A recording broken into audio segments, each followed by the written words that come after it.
former musician and campaigner. He's coming into the studio to tell us. It's pretty awful. Yeah, it really is. And Olivia Pratt-Corbell, of course, that criminal found guilty yesterday but wasn't in court. We're going to be discussing that. This is GB News.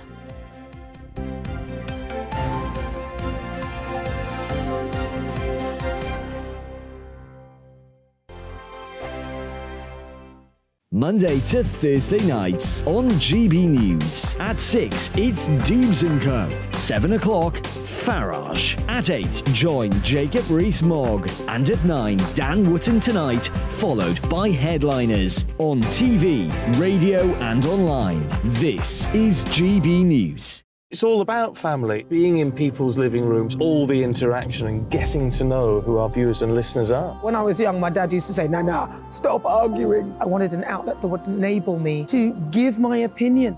People are going through a really hard time right now, and I know that you don't feel like you're being listened to by the establishment. I came to GB News because it's the People's Channel, and I want the audience to have their say on the events of the day. We're dynamic. We do something different. Democracy shows that the wisdom of the nation is in its people. I get to travel to find out what the story is from a personal perspective. The British people aren't fools. We know when we're not being told the full story. We've got to work out how Britain moves forward from this. It's the best country in the world. The establishment had their chance. Now we're here to represent your views. Britain's watching. Britain's watching. Britain's watching. We're proud to be GB News. The People's Channel. Britain's news channel. Westminster is going around in ever-decreasing circles, followed by the media. Britain is broken. How on earth did we get into this mess? But more importantly, how do we get out of it? Join me at 7 p.m, Mondays to Thursdays on Farage, here on GB News. We will have open, rational debate. We've got to work out how Britain moves forward from this. Join us here on GB News, the People's Channel. Britain is watching. I'm Jacob Rees-Mogg, the Member of Parliament for North East Somerset and a former government minister. For years, I've walked the corridors of power in both Westminster and the City of London. I campaigned in the largest democratic vote in our island story. I know this country has so much to be proud of. We need to have the arguments, the discussions on how we make it better. The wisdom of the nation is in its people. Vox Populi, Vox Dei. That's why I'm joining the People's Channel. Join me Monday to Thursday at 8 p.m. on GB News, Britain's news channel. GB News has its own late-night paper preview show, Headliners, where comedians take you through the next day's top news stories. You don't have to bother reading the newspaper, we've got it covered for you. Headliners, every night at 11 p.m, and repeated every morning at 5 a.m. We won't send you to sleep like some of the other paper review shows out there. GB News, the People's Channel, Britain's news channel. Join me, Camilla Tominey, on Sunday mornings from 9:30, taking the politicians to task and breaking out of SW1 to see how their decisions are affecting you across the UK. Bursting the Westminster bubble every Sunday morning, only on GB News, the People's Channel. Britain's watching. You've probably seen politicians interviewed 1,000 times, but we do it differently. We find out who they really are, we don't shout, we chat, and hopefully we bring a bit of light, not just heat. Did you know Kate Moss? Apparently. Do you have a pair of jeans or a pair of jeans? No, of course I don't. What would I do with them? My friends are like, oh my God, what's she doing now? Join me every Sunday at 6 for Gloria Meets, only on GB News, the People's Channel, Britain's news channel.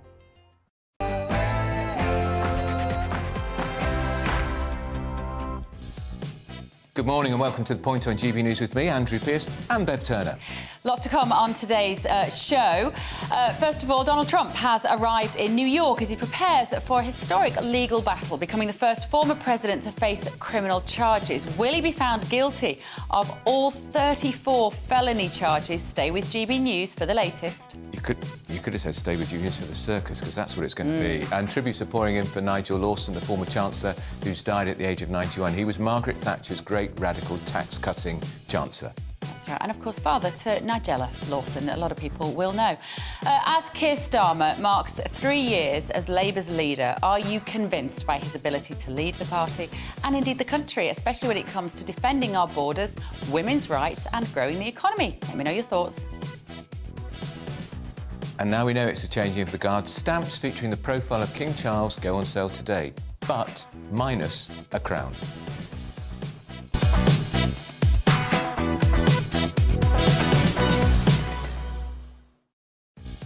we're going to be looking at the Cabinet League table of who has become popular and who has not, how that has changed. Keep your views coming to us this morning at gbviews@gbnews.uk. It's the email, as always, all of that and a lot more. First of all, here's your news with Tatiana Sanchez.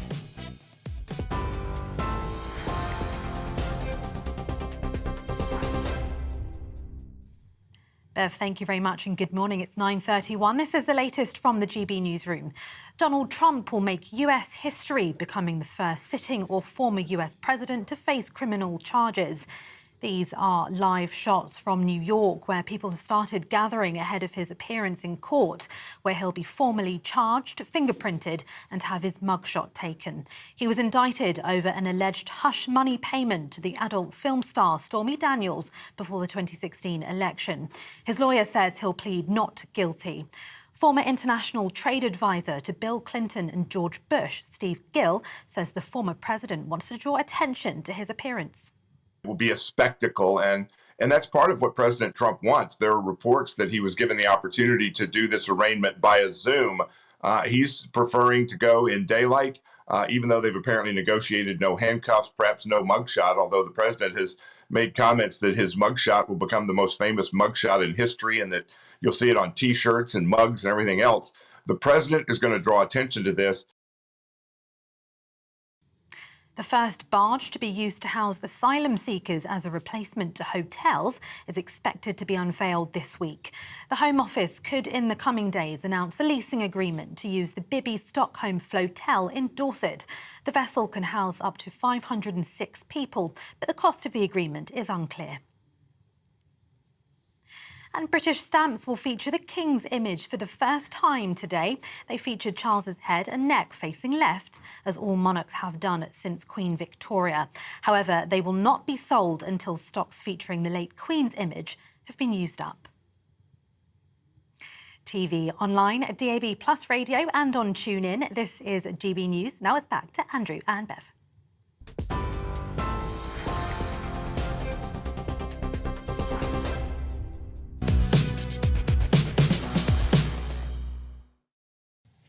Very good morning. Thank you for joining us. It is 9:34. To our top story. Former US President Donald Trump has arrived in New York as he prepares to become the first former US president to be arrested.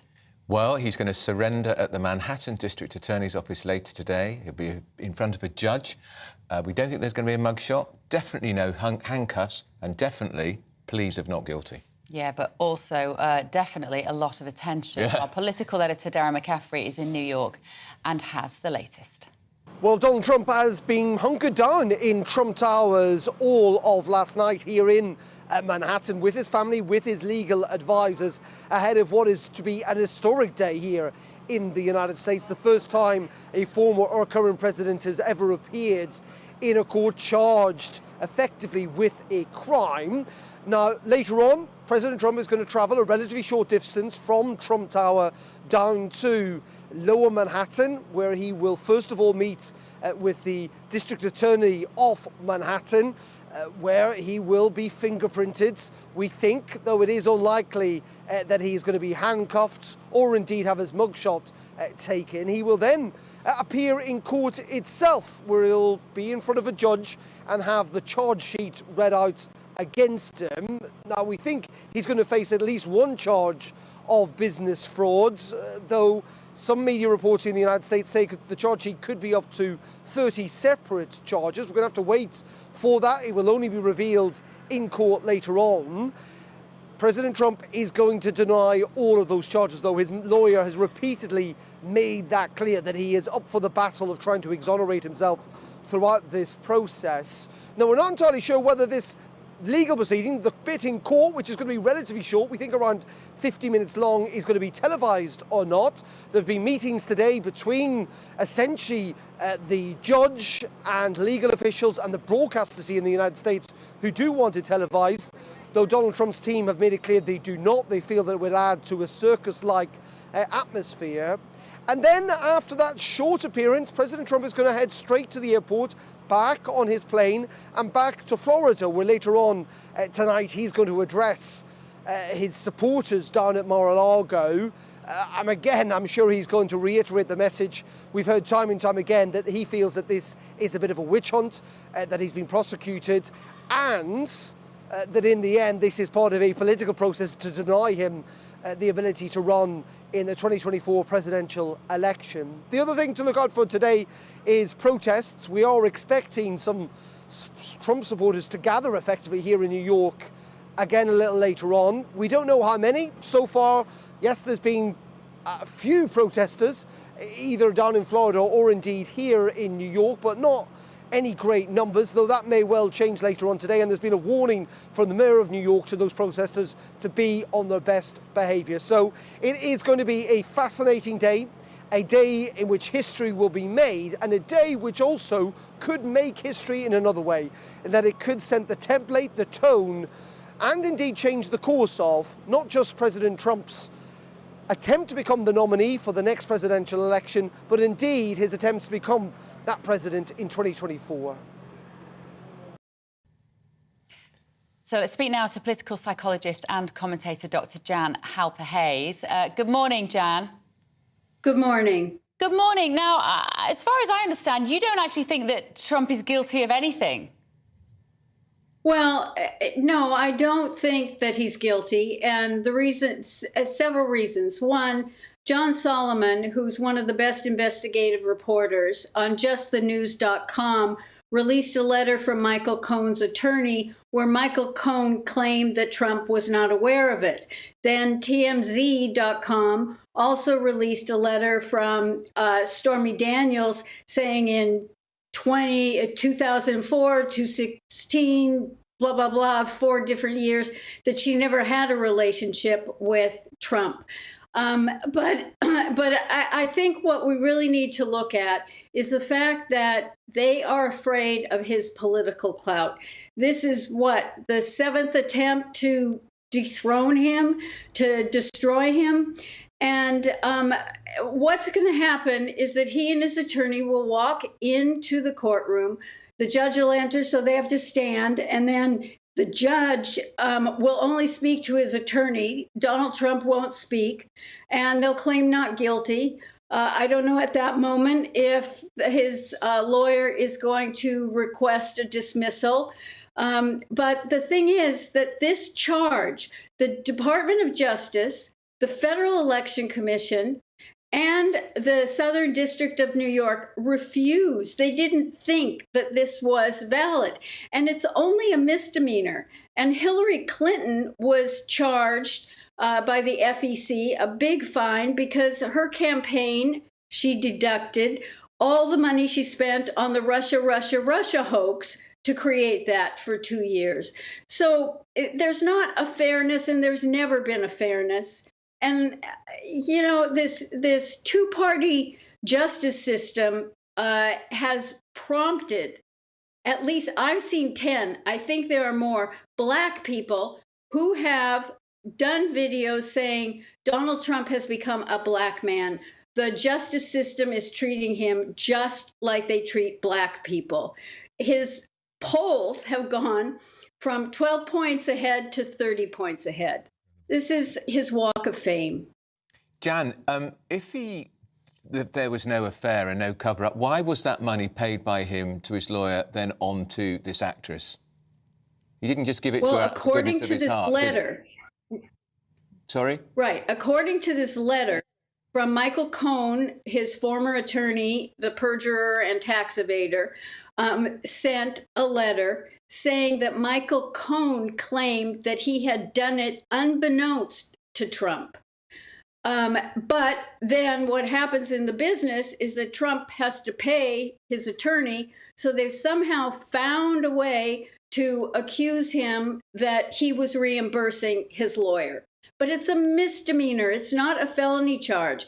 And, you know, one of the felony charges in New York Section 215.70, it's actually a felony that this indictment was released to the press, just the word of it that he was indicted. So then there's going to be an investigation into Bragg's office and into the grand jury. It's going to be, wait for the film. I mean, that's it. You know, we're watching a play. Jan, you're a political psychologist. Now, looking at it from the point of view of the Democrats, presumably one might speculate, allegedly, that this has been put into motion by them, and with the aim of dethroning Trump in that journey towards the White House. And in fact, there's an extraordinary interview with Biden at the White House that's been out this morning with him saying, effectively saying, we will make sure that Trump does not take power. Is this just something that will inevitably backfire on them? Was their psychology of doing this just flawed from the outset? First, I have to say thank you for asking that question, because you are about the only presenter, the only news person who is seeing it clearly. So thank you very much. You know, it always has been political. Donald Trump for 35 years was the darling of the media. And then suddenly he came down the golden escalator and everyone was afraid of him.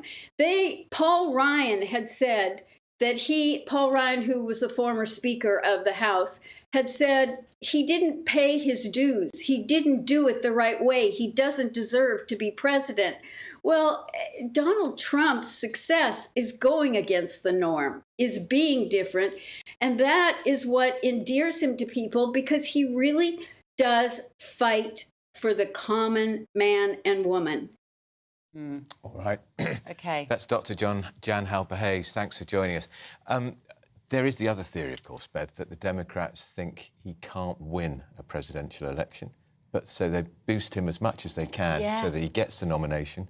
And old smoky Joe Biden, dopey Joe Biden. But it will backfire. Well, I think that too. As we've seen, they're now, cast someone as a victim in America, and people start to fight for the underdog. And there'll be hearings after hearings which will go on and on all the way in the run-up to the presidential election.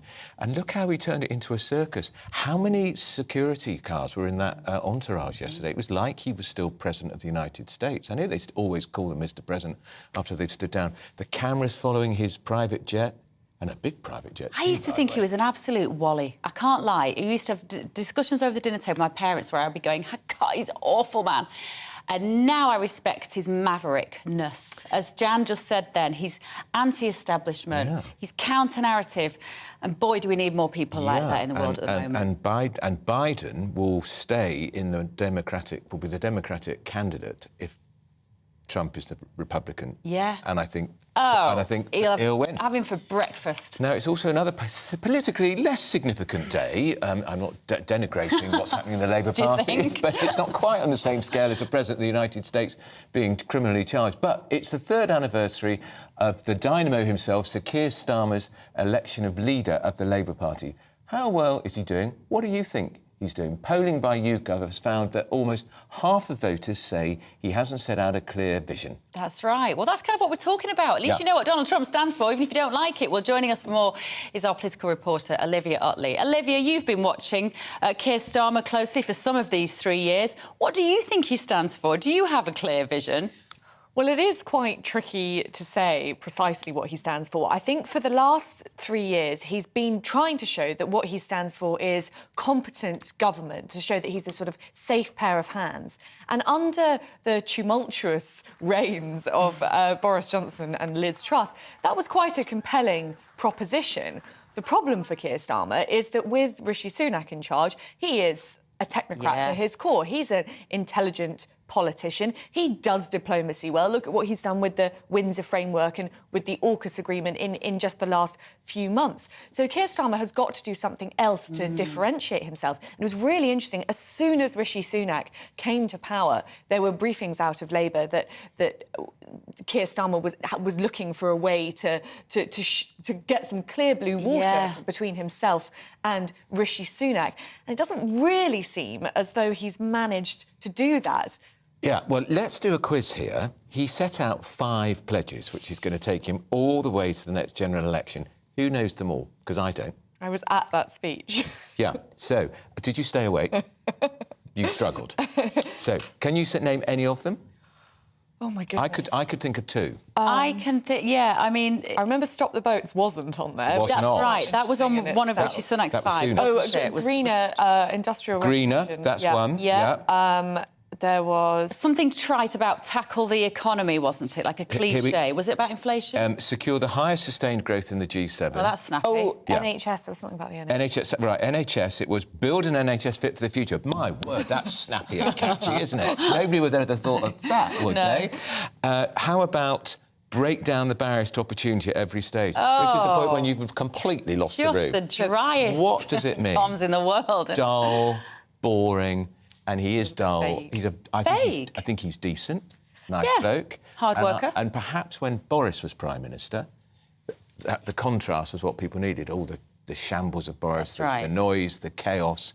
But as you just said, Olivia, Rishi is a technocrat and an efficient technocrat, and his polls are moving the right way. Absolutely. I think that before the budget, the Labour Party was doing, I went to quite a lot of speeches from shadow frontbench ministers talking about their plans for their areas. And in some cases, I mean, I thought Yvette Cooper's plan for crime was a little bit lacklustre. It was essentially new versions of ASBO. Yeah, they already exist, Yeah. and not many people know about them or particularly interested in them. And her 13,000 new police officers on the street, well, all very well, but the funding plan was thin on the ground. That said, someone like Bridget Phillips came up with a very bold plan for childcare. The problem is that the Tories nicked her clothes when, at the budget, they came out with a really radical plan for childcare. I think the glimmer of hope for Keir Starmer from this poll is that of the, I think it's 30% or so, who think that Keir Starmer has done a great or a good job, 9% of those, a bit less than 30%, 9% of those were Conservative voters at the last election.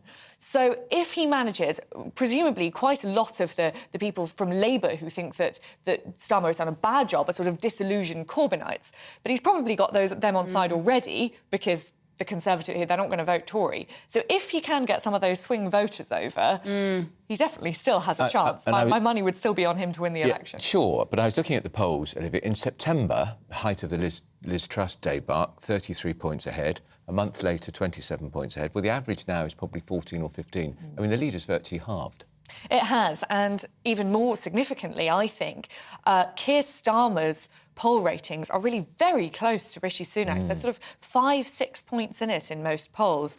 And we know that when we get closer to election time, people do become more sort of presidential in their outlook. They do start to think that they're voting for the person rather than for the party. And as we see more of Keir Starmer and Rishi Sunak, it'll be interesting to see what happens in those polls, because Starmer himself admits that he's not a charismatic man, particularly. So it could be that even if the gap between Labour and the Tories is still quite significant, it could be that people just prefer Rishi Sunak and that gap starts to close. I think there's a lot in that. Yeah. Because more and more we vote for the leader. Yeah. I mean, Boris won the 2019 election, not the Tory party. Oh, absolutely. Because get Brexit done with that slogan. And stop the boats.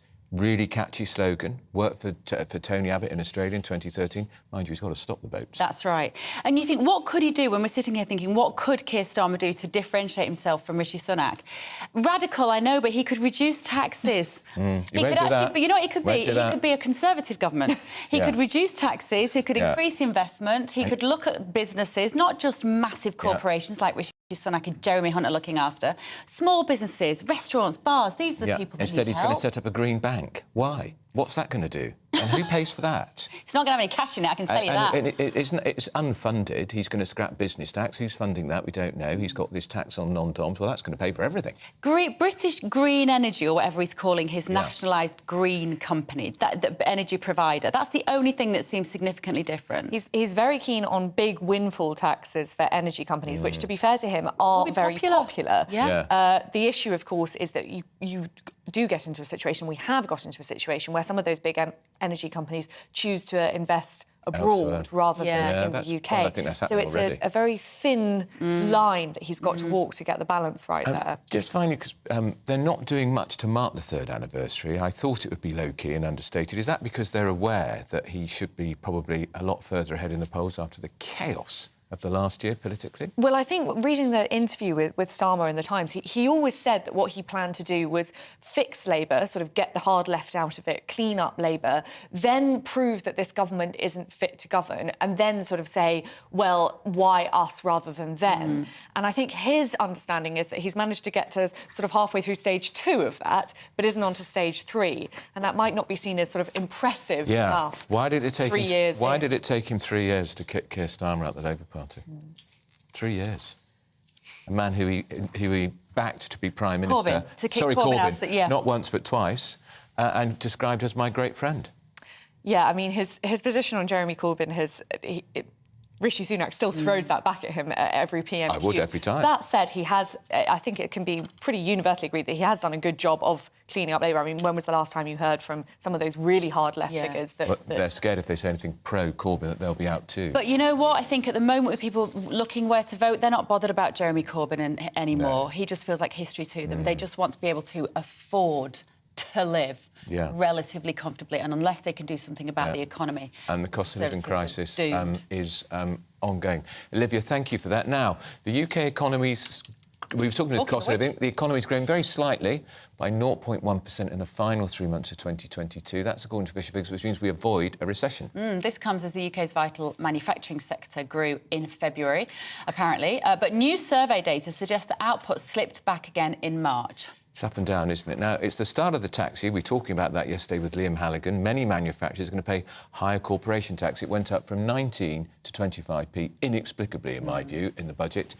The government's help also with firms' sky-high energy bills has just ended, which industry bosses say is going to lead to, guess what? Factory closures. Yeah, our economics and business editor Liam Halligan has been to the West Midlands to investigate. Clevedon Fasteners was founded in the late 30s to produce the bolts and rivets needed to build Spitfires. Company boss Steve Hardiman says the new tax year means this West Midlands firm faces a double whammy. Along with higher corporation tax, support for countless businesses with sky-high energy bills has also now ended. Steve says Business Secretary Kemi Badenoch needs to act. No government support whatsoever. I mean, if I could put out a plea, I'd ask for young Kemi Badenoch to actually go and do her day job, which is supposed to be looking after industry. And we're just getting no support whatsoever. And we're just being hammered by every single additional cost. And it's a very, very poor business environment to be working in at the moment. Prior to the war in Ukraine, Clevedon's energy bill was £5,000 a month. With no government support, that's now risen to £16,000 a month, which Steve says threatens his business. Clevedon pays 46 pence per kilowatt hour of electricity on a fixed contract Steve says he was forced to sign last year. Given that wholesale prices have now fallen to 28 pence per kilowatt hour, Steve says he's paying over the odds. Stephen Morley runs the Confederation of British Metal Forming, representing hundreds of manufacturers with tens of thousands of workers. We keep having some technical issues with that package, I'm afraid, that Liam did for us, which is a shame because I was sitting there shaking my head in disbelief at those increased costs for that company, and they are not alone.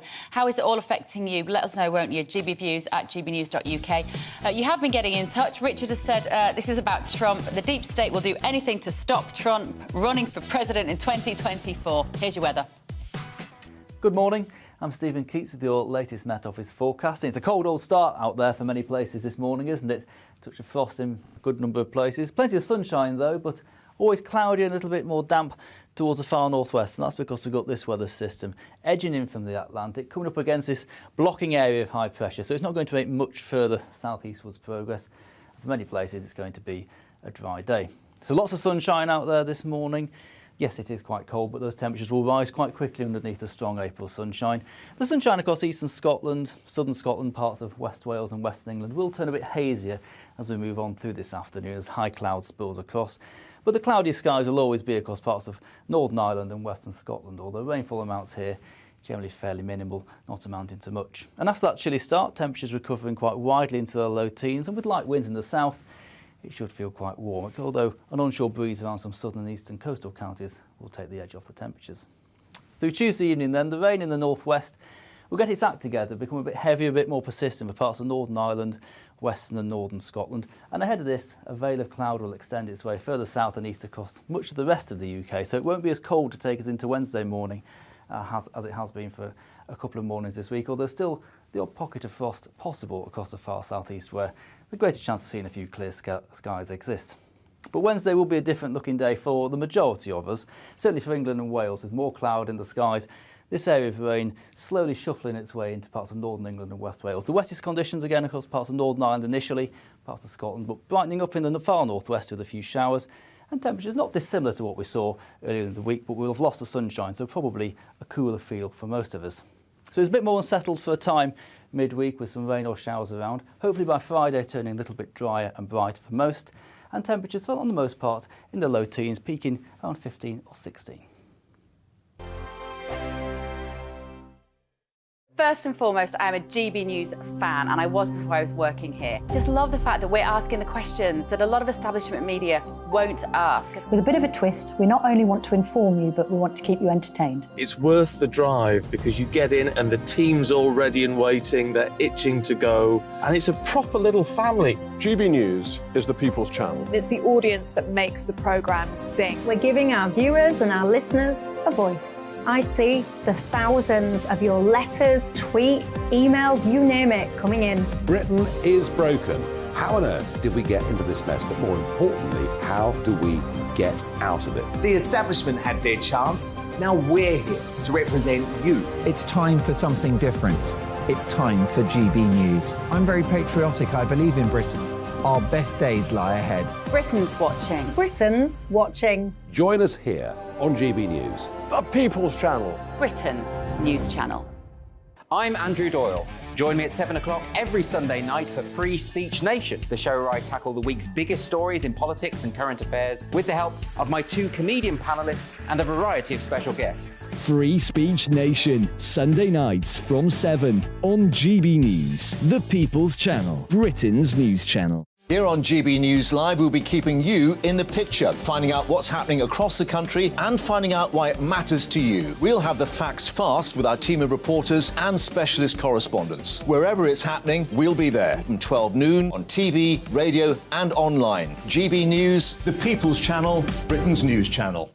I'm Michael Portillo. Join me on GB News on a Sunday morning for topical discussion, debate, arts and culture, and sometimes even ethical dilemmas. I don't always agree with you, Michael. Michael Portillo, Sundays on GB News, the People's Channel, Britain's news channel.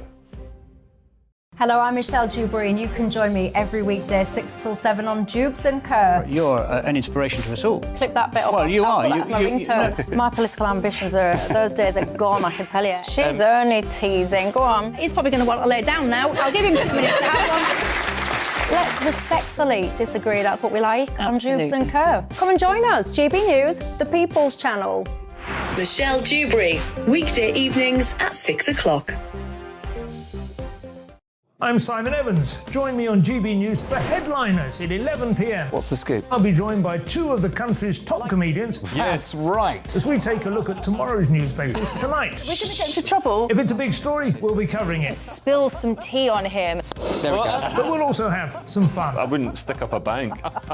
My father didn't love me. So anyway. Headliners every night from 11 on GB News, the People's Channel, Britain's news channel. Monday to Thursday, 9 p.m. till 11 p.m. Join me, Dan Wootton. I'll bring you the sharpest takes and hottest debates. Do you not believe in prison? I don't believe in prisons. I'm completely stunned. I guarantee you there'll be no spin, no bias, no censorship. I actually was personally quite offended by it. And no reason to go to bed. So I guess they've always been quite woke. That's Dan Wootton tonight on TV, radio and online. Monday to Thursday from 9 p.m. till 11 p.m. on GB News. The People's Channel, Britain's news channel.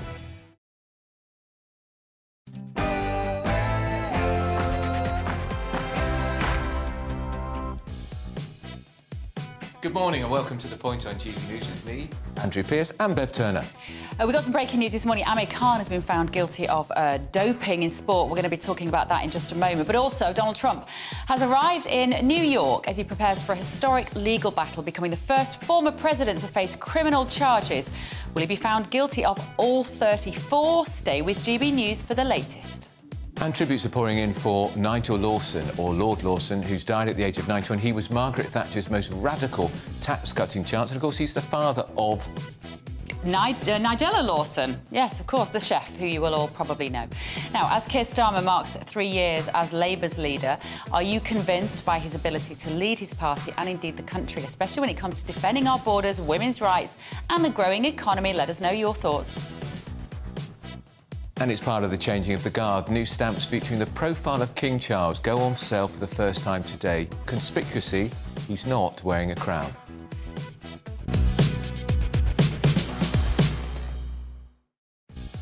Let us know your thoughts on all of that this morning. GBViews at gbnews.uk. We've also got a couple of great panellists going to be in any minute now to go through some more stories with us. But first, here's your news with Tatiana Sanchez.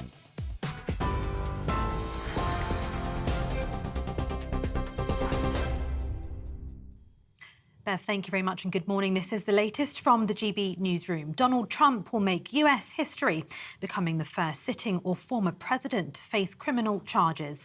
These are live pictures from New York, where people have started gathering ahead of his appearance in court, where he'll be formally charged, fingerprinted and could possibly have his mugshot taken.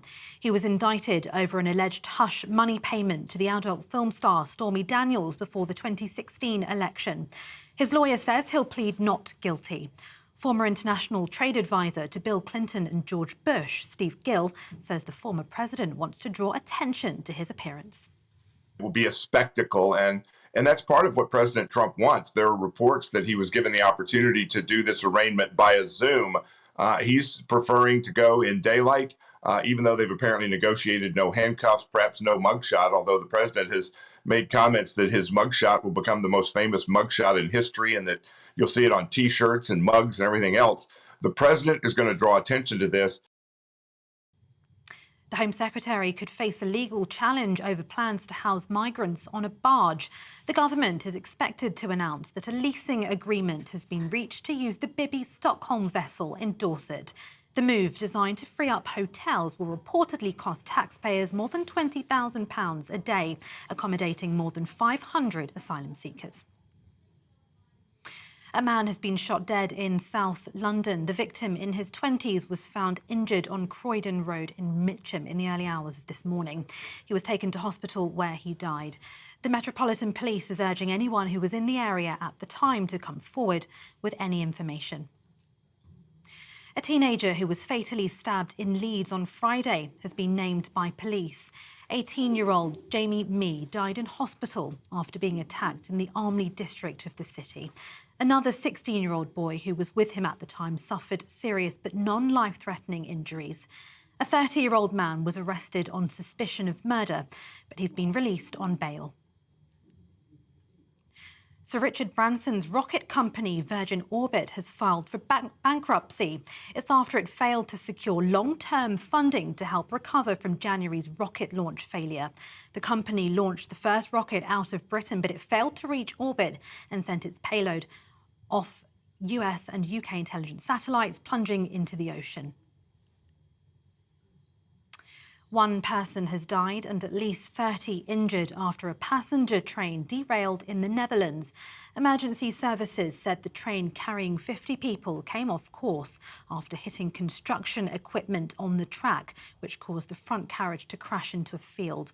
19 people were taken to hospital, with the remaining treated at the scene. The government is setting out a new plan to ensure clean and plentiful supply of water for the future. The government wants to see more investment from water companies, as well as tougher enforcement for those who pollute. It also could see a ban of plastic in wet wipes and restrictions on substances in textiles, cleaning products and paints. Tributes have been pouring in for former Chancellor Nigel Lawson after he died at the age of 91. The leading Brexiteer served in Margaret Thatcher's government and sat in the House of Lords until his retirement in December. Rishi Sunak has called him a transformational Chancellor and an inspiration. Former Chief Secretary to the Treasury, David Mellor, praised Lawson's political career. He was an ebullient, bouncy, Tigger-like figure who had a huge brain and, of course, a lot of experience. He'd got to the top of financial journalism, so he knew exactly all the arguments. He knew how to put the arguments. But what was marked him out, I think, from a lot of people who have followed after him, he had a passionate belief in the power in terms of making an economy really move in the right direction. Former world boxing champion Amir Khan has been banned for 2 years from all sports after testing positive for a banned substance. The 36-year-old Olympic champion has tested positive for the anabolic drug Ostarine following his loss to Kell Brook in Manchester in 2022. That's according to the UK anti-doping agency. Mr. Khan has accepted the violation of anti-doping rules but said it wasn't intentional. And British stamps will feature the King's image for the first time today. They feature Charles's head and neck facing left, as all monarchs have done since Queen Victoria. However, they will not be sold until stocks featuring the late Queen's image have all been used up. This is GB News. We'll bring you more news as it happens. Now, though, it is back to Andrew and Bev.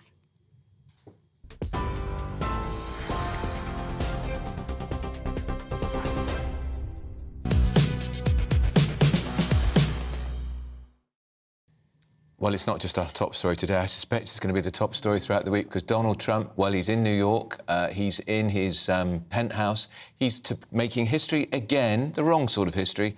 The first president to be arrested and to be the subject of criminal charges. That's right. He's due to surrender at the Manhattan District Attorney's Office later today before appearing in front of a judge for an arraignment. Basically what we call, it's just being charged. It's the American word for being charged, where he will apparently plead not guilty. Well, we're going to speak to Senior Lecturer in Politics at Queen Mary University, London, Dr. Richard Johnson. Dr. Johnson, morning to you. Whatever Trump does, it's a huge media circus and spectacle. The polls have soared in the United States. Republicans, the majority of them now think he is the victim of an anti-establishment witch hunt. How do you think this will play for him? It'll probably play pretty well for him in the Republican primary. What Trump wants to do in terms of the primary is two things. One is to keep himself as the center of attention, and the other is to give the impression that he is being unfairly hounded upon. And in a sense, this particular charge coming out of Manhattan is going to be interpreted politically exactly in that way. It's keeping Trump in the limelight, and it's giving his supporters an impression that a Democratic prosecutor and a grand jury composed of residents of a jurisdiction that's 90% Democratic are now going after him. Whether that is a correct interpretation is a different matter, but certainly politically speaking, that's going to be very helpful for the kind of narrative that Trump is trying to put forward. I have a sense, it feels it to me, all right, a long way away in London, reading about it, that it feels there is a whiff of politicisation about this, that the Attorney General who's pursuing this is politically motivated and maybe just rather interested in his own place in history. Well, the way that the justice system in the United States is set up is that it's almost inevitable that politics is sort of present in even what we would imagine to be a fairly neutral legal decision making, and that's because in many states, including New York, the state prosecutor, the district attorney, in this case representing Manhattan, is elected by the residents of Manhattan, and so of course it's pretty difficult, just in terms of appearance's sake, for a prosecutor who's elected in an area that voted 87% for Joe Biden and who ran on a platform of prosecuting Trump to evade some criticism from the other side that this is politically motivated. Now, the argument he would make is he prosecutes all kinds of different people for defrauding business expenses. You know, Trump is not the first person he's prosecuted for this, and if Trump has broken the law, he needs to be prosecuted.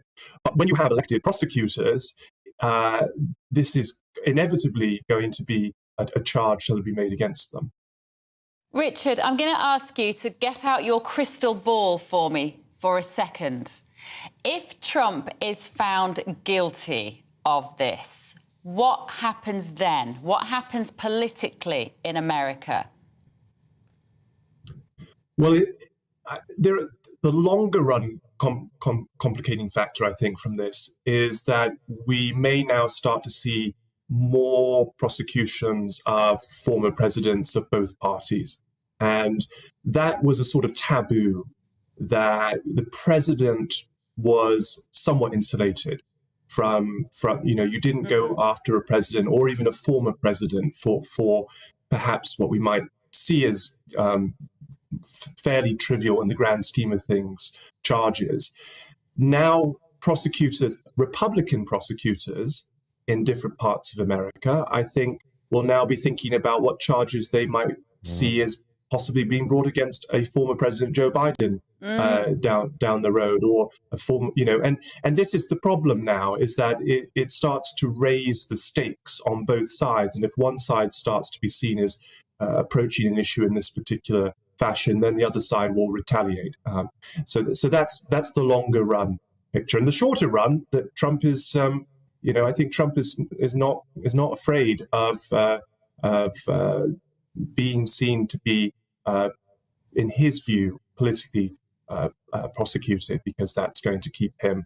But could he win an election? Could he win an election if he's found guilty of this?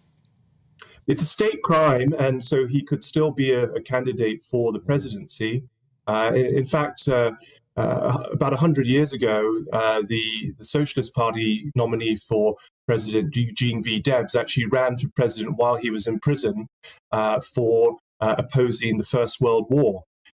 So there is, I'm not suggesting Trump will actually literally be behind bars come November 2024, but there is a little bit of precedent in past US history. And I suspect that Trump is going to continue with his campaign, whatever legal position he finds himself in. You've mentioned that possibly the pendulum would swing his way. Of course, all sorts of official documents were found in his car and his home, documents that should have been covered by the Official Secrets Act. There was a hue and a cry about it, Dr. Johnson, but that's gone away. Perhaps that might come back, or perhaps it's still being investigated. Yes, there are further potential charges that could be brought against Trump from other jurisdictions. So the one that you make reference to, Andrew, that's an investigation being done by the Justice Department in Washington, D.C. So that would be a federal crime. What Trump is facing in New York is a New York state crime. There's also investigations in Georgia about whether Trump placed undue pressure on the officials in Georgia to change the tally of the votes after the 2020 election. That's another potential prosecution that could come out of DeKalb County, Georgia. So there are, and then of course there's the Justice Department has to decide what it does with the January 6th Commission findings and whether it takes those up and moves a federal prosecution on insurrection charges or something related to the 6th of January. So there are potentially at least 3 other sets of prosecutions that Trump could be facing in the next 12 months. So we may not have heard the end of this. This may start to become actually a familiar pattern of events in the next few months. And it keeps him where he likes to be, Dr. Johnson, in the headlines.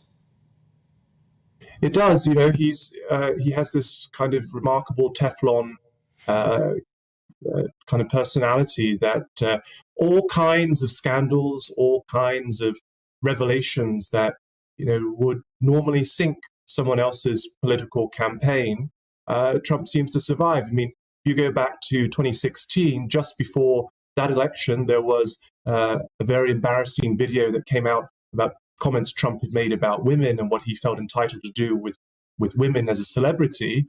People thought he was being advised to withdraw his candidacy and to put Mike Pence forward as the Republican presidential nominee. And he refused, and he was elected a few weeks later. So his supporters clearly perhaps see a different set of rules applying to him, or feel that he has been subjected himself to a different set of rules, and therefore they rally behind him. That would be another interpretation. Does that remind you of Boris Johnson in any shape or form? Yes, although I guess Boris has been less Teflon at least in the last 12 months. But yes, if you think of Johnson's long long political career back, going back 20 years ago when he was an MP and got into trouble for various comments and dealings and so on. And he always seemed to manage to come back. And I suppose he still thinks that that might be a possibility for him. And who knows? There are certain characters in politics who are big figures who, they do seem to play to a slightly different tune. And the electorate, therefore, sometimes can be a bit more forgiving of them. Not all voters, of course, but in creating enemies, you also sometimes strengthen the steadfastness of your supporters. And I suspect both Trump and Boris Johnson, even though Boris Johnson doesn't always like the comparisons with Trump, I think in this respect you could say that both of them are those kind of big personality politicians who both have ardent opponents but also have quite keen supporters. This is a bit mean, maybe, Richard, because you didn't know you were going to talk about this, but I can't have a senior lecturer in politics down the line today without asking you, on the third birthday of Keir Starmer's leadership of the Labour Party, if you asked your class of students in your lecture theatre to draw a distinction between the current Conservative Party and the current Labour Party and what they stand for, would your students have a big, long list, or would they find that quite a difficult challenge? I suspect that might be a bit of a difficult challenge for the students. I think if you gave them what Keir Starmer had pledged to do when he stood for leader 3 years ago, if you'd given them his list of 10 priorities, and then you asked, is this quite different from the current government? I think that would be an easier activity. But thinking about pledges he made about common ownership of, rail, mail, energy, water, scrapping the Conservatives' trade union laws, etc. He seems to have walked back from some of those pledges. And, at the moment, I guess Starmer is approaching things in the way that he's taking the assumption that governments lose elections. And as long as he keeps a kind of even keel, then, he'll be the beneficiary of people becoming exhausted with the government, or just the costs of governing effects that governments have and the record of the government and so on. But the problem for that is that might get you over the line in an election, doesn't necessarily give you a very clear program for how you're going to govern. Yeah. And I have to say that even as someone who follows this very closely, it's difficult for me to say with great clarity what I would expect a Starmer government to do over the course of 4 or 5 years. OK, all right. Thank you so much. Really interesting to talk to you, Dr. Richard Johnson there. And I hope he tells his students to watch GB News. I'm sure they watch it already. Why wouldn't they? Why wouldn't they? Right, still to come, we're going to be looking into the sentencing of Olivia Pratt-Corbell's murderer, Thomas Cashman, yesterday. And we're asking whether Cashman should ever be allowed to walk free again, but also, shouldn't he have been in court? He should. When the mother of Olivia read her victim's statement, which was harrowing and moving, he should have been forced, he should have been dragged into court by his ankles, if necessary, to listen to every word of it. That should be the law of the land. Right, this is The Point on GB News. I joined GB News because I was sick and tired of not hearing my views being represented, not just mine, but so many people that I knew and spoke to. I just couldn't get my voice out there. I couldn't say anything. I couldn't do anything. Whatever the narrative was, I kind of had to follow it. GB News is there to provide a voice for those who have been ignored by the establishment media. We think different things, we've got a different style. GB News is here to be optimistic and positive about the future. It's real kind of dynamic and flowing, with the audience very much at the heart of it, like a big family. Here at GB News, we talk about the things that matter to you. Hearing the voices from right across our towns and cities, especially our towns. All sides of the argument represented with a heavy dose of opinion. We're on a mission here to make a difference. And the GB News family really is here for you, and whatever time of day you can watch or listen. Britain's watching. Britain's watching. We're proud to be GB News. The People's Channel. Britain's news channel. Westminster is going around in ever-decreasing circles, followed by the media. Britain is broken. How on earth did we get into this mess? But more importantly, how do we get out of it? Join me at 7 p.m. Mondays to Thursdays on Farage. Here on GB News, we will have open, rational debate. We've got to work out how Britain moves forward from this. Join us here on GB News, the People's Channel. Britain is watching. You've probably seen politicians interviewed 1,000 times, but we do it differently. We find out who they really are, we don't shout, we chat, and hopefully we bring a bit of light, not just heat. Did you know Kate Moss? Apparently. Do you have a pair of jeans or a pair of jeans? No, of course I don't. What would I do with them? My friends are like, oh my God, what's she doing now? Join me every Sunday at 6 for Gloria Meets, only on GB News, the People's Channel, Britain's news channel.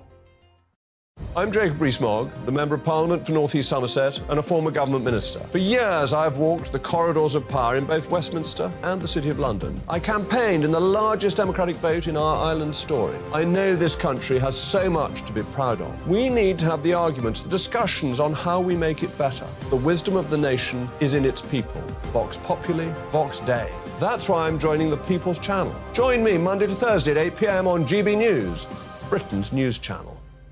I'm Mark White. As GB News Home and Security Editor, I cover those key issues that are so important to you. Our authorities, our communities doing all they can to combat violent crime. With the public services under unbearable strain, why are we still failing to control our borders? Defence, the first priority of any government, has been continually hollowed out. Can we trust our politicians to protect the armed forces? Join me, Mark White, on GB News.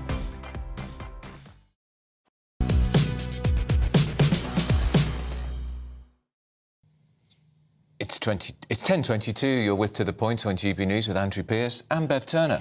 So now it is one day on from 34-year-old Thomas Cashman's sentencing for the murder of 9-year-old Olivia Pratt-Corbell.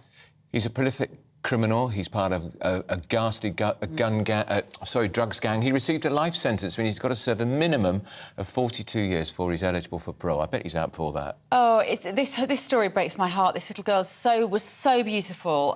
Is this sentence enough? Should Cashman ever be allowed to walk free again? We'll hear from more is former Metropolitan Police Detective Peter Blexley. Good morning, Peter. Now, of course, Cashman didn't intend... Good morning. He didn't intend to kill Olivia Pratt-Corbell. Just to be clear about this crime, she was caught in the crossfire, but he intended to kill somebody. Yes, and that somebody was Joseph Nee, who he shot a number of times before his gun jammed. And then as he reached for the second weapon, that allowed Nee to scramble to his feet and then run to Olivia's house, tragically. And, of course, we know that Olivia's mum had opened the front door to see what was going on. Cashman continued his pursuit of Nee and, of course, fired at and through the door, tragically hitting Cheryl and then fatally wounding precious, dear, innocent 9-year-old child, Olivia. Now, had it have been Cashman's intention to kill a child, then he would have received a whole life term. But the judge wasn't able to impose that because it was his intent to kill Joseph Nee. But she gave him just about as stiff a punishment as she could, that life imprisonment, with a minimum of 42 years behind bars. Peter, what do you make of the fact this ghastly reprobate, this sick killer, was allowed to languish in a cell below the courts and refused to go into court to hear the witness statement from Olivia's broken-hearted mother and to hear the judge to... Shouldn't the law... They keep telling us they're going to change the law. The Justice Secretary, Dominic Raab, has said so.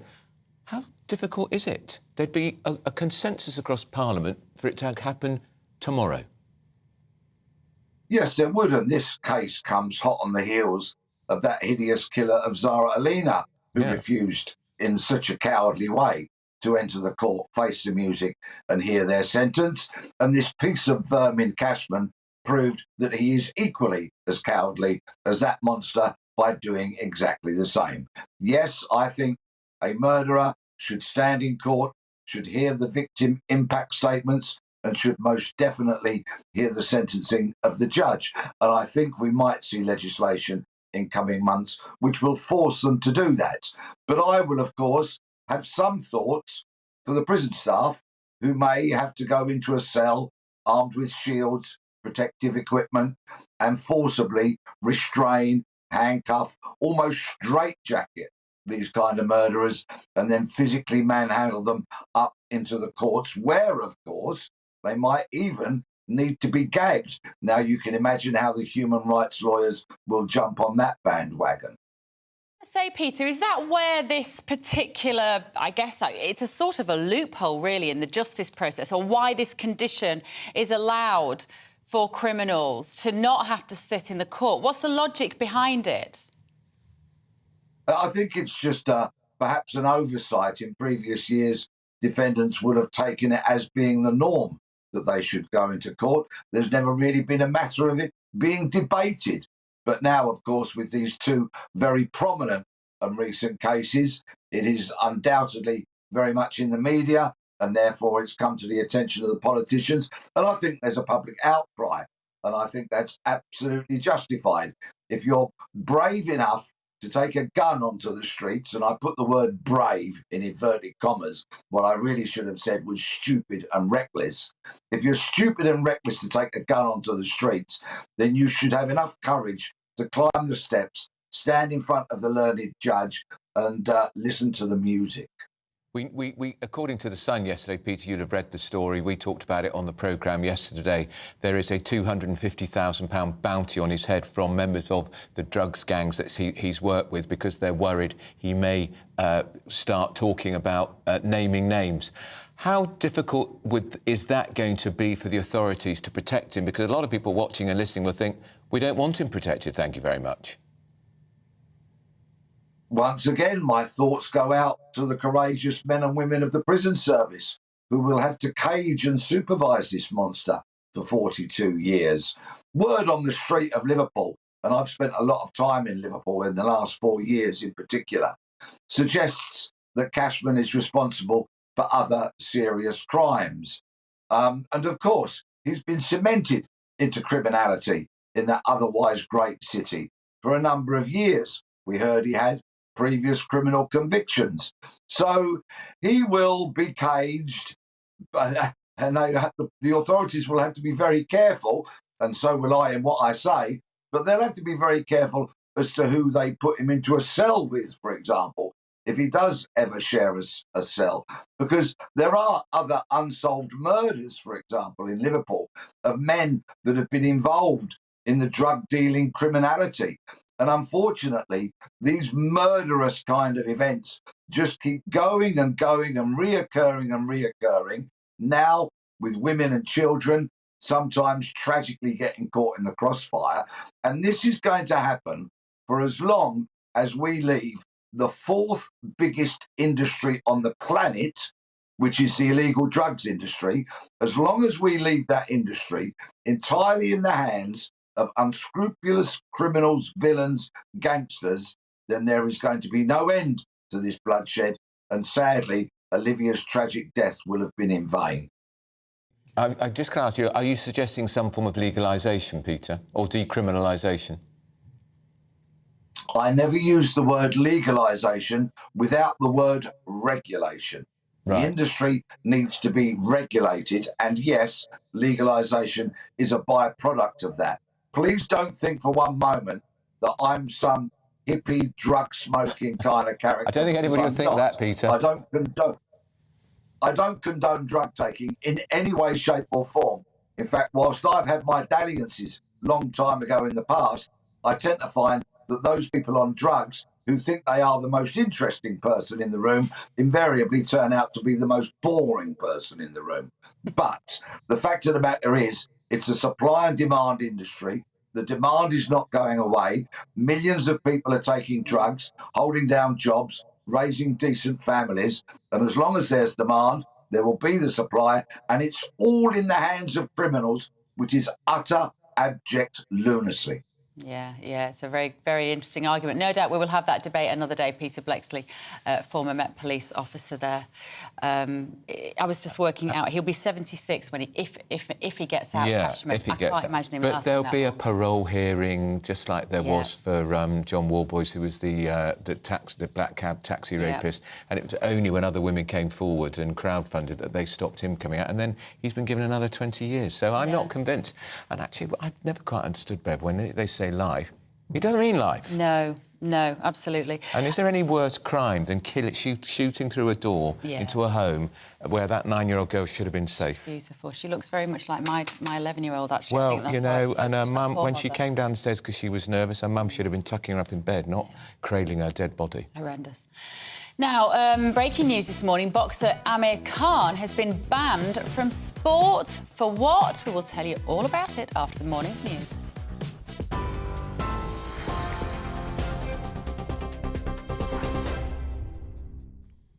Bev, thank you very much. This is the latest from the GB newsroom. Donald Trump will make US history, becoming the first sitting or former president to face criminal charges. These are live shots from New York, where people have been starting to gather ahead of his appearance in court, where he'll be formally charged. He was indicted over an alleged hush money payment to adult film star Stormy Daniels before the 2016 election. His lawyers say he'll plead not guilty. The Home Secretary could face a legal challenge over plans to house migrants on a barge. The government is expected to announce that a leasing agreement has been reached to use the Bibby Stockholm vessel in Dorset. The move, designed to free up hotels, will reportedly cost taxpayers more than £20,000 a day, accommodating more than 500 asylum seekers. Sir Richard Branson's rocket company Virgin Orbit has filed for bankruptcy. It's after it failed to secure long-term funding to help recover from January's rocket launch failure. The company launched the first rocket out of Britain, but it failed to reach orbit and sent its payload of US and UK intelligence satellites plunging into the ocean. British stamps will feature the King's image for the first time today. They feature Charles's head and neck facing left, as all monarchs have done since Queen Victoria. However, they will not be sold until stocks featuring the late Queen's image have been used up. TV, online at DAB+ radio and on TuneIn. This is GB News.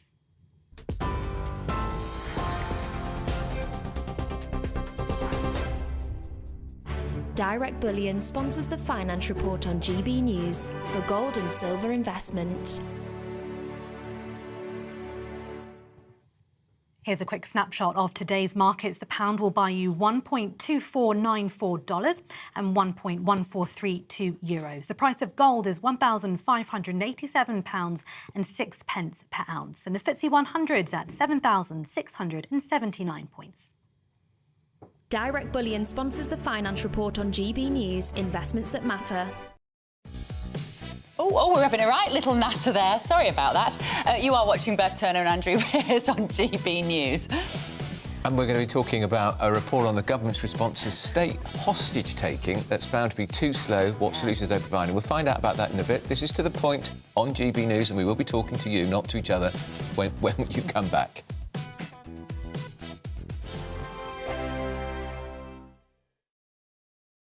Monday to Thursday nights on GB News. At 6, it's Dubes & Co. 7 o'clock, Farage. At 8, join Jacob Rees-Mogg. And at 9, Dan Wootton Tonight, followed by Headliners. On TV, radio and online. This is GB News. First and foremost, I am a GB News fan, and I was before I was working here. Just love the fact that we're asking the questions that a lot of establishment media won't ask. With a bit of a twist, we not only want to inform you, but we want to keep you entertained. It's worth the drive because you get in and the team's all ready and waiting, they're itching to go, and it's a proper little family. GB News is the People's Channel. It's the audience that makes the programme sing. We're giving our viewers and our listeners a voice. I see the thousands of your letters, tweets, emails, you name it, coming in. Britain is broken. How on earth did we get into this mess? But more importantly, how do we get out of it? The establishment had their chance. Now we're here to represent you. It's time for something different. It's time for GB News. I'm very patriotic. I believe in Britain. Our best days lie ahead. Britain's watching. Britain's watching. Join us here on GB News. The People's Channel. Britain's news channel. Join me, Patrick Christie's, Monday to Friday, 3 till 6. We tackle the day's news agenda like you've never seen before. It's high tempo, high octane, the most controversial topics, and the best guests. You will not be able to take your eyes and ears off it. I'm not afraid to ask the questions that you really want answered. 3 till 6 p.m, Monday to Friday on GB News, the People's Channel, Britain's news channel. GB News has its own late-night paper preview show, Headliners, where comedians take you through the next day's top news stories. You don't have to bother reading the newspaper, we've got it covered for you. Headliners, every night at 11 p.m. and repeated every morning at 5 a.m. We won't send you to sleep like some of the other paper review shows out there. GB News, the People's Channel, Britain's news channel. Join me, Camilla Tominey, on Sunday mornings from 9:30, taking the politicians to task and breaking out of SW1 to see how their decisions are affecting you across the UK. Bursting the Westminster bubble every Sunday morning, only on GB News, the People's Channel. Britain's watching. I'm Michael Portillo. Join me on GB News on a Sunday morning for topical discussion, debate, arts and culture, and sometimes even ethical dilemmas. I don't always agree with you, Michael. Michael Portillo, Sundays on GB News, the People's Channel, Britain's news channel. I'm Andrew Doyle. Join me at 7 o'clock every Sunday night for Free Speech Nation, the show where I tackle the week's biggest stories in politics and current affairs with the help of my 2 comedian panellists and a variety of special guests. Free Speech Nation, Sunday nights from 7 on GB News, the People's Channel, Britain's news channel.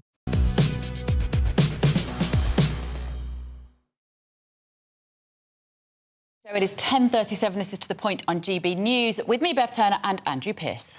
Bev was talking earlier. The former World Boxing Champion, Amir Khan, he's been banned from all sport for 2 years. Guess what? He tested positive for a prohibited substance. That's right. He's returned a positive result with an anabolic agent, Osterine. Apparently it helps muscle mass and improve athletic performance. So let's speak to legendary boxing journalist Gareth A. Davis. I'm sure you won't mind me describing you as that, Gareth. Very good morning. This is a bit of a shock, is it not? It is indeed. Morning, Bev. Morning, Andrew. Yeah, it is, because Amir Khan is a kind of totemic figure in British boxing. He's still only 35, 36, and of course he was the first very prominent British Pakistani Muslim sportsman to come to prevalence with that silver medal at the Athens Games in 2004 as a mere 17-year-old. And has been, until last year when he retired 14 months ago, a massive fixture on the British sporting scene. We followed his career all the way through America, and you know, it is a shock this morning to hear. I'm still putting the pieces together myself, trying to speak to the Boxing Board of Control and officials from UKAD on exactly what's gone on here. You hear about this, Gareth, often in athletics. Is it unusual in boxing at his level? Well, I think, sport in general does have a problem with banned substances being taken, with drugs cheats, as they're called.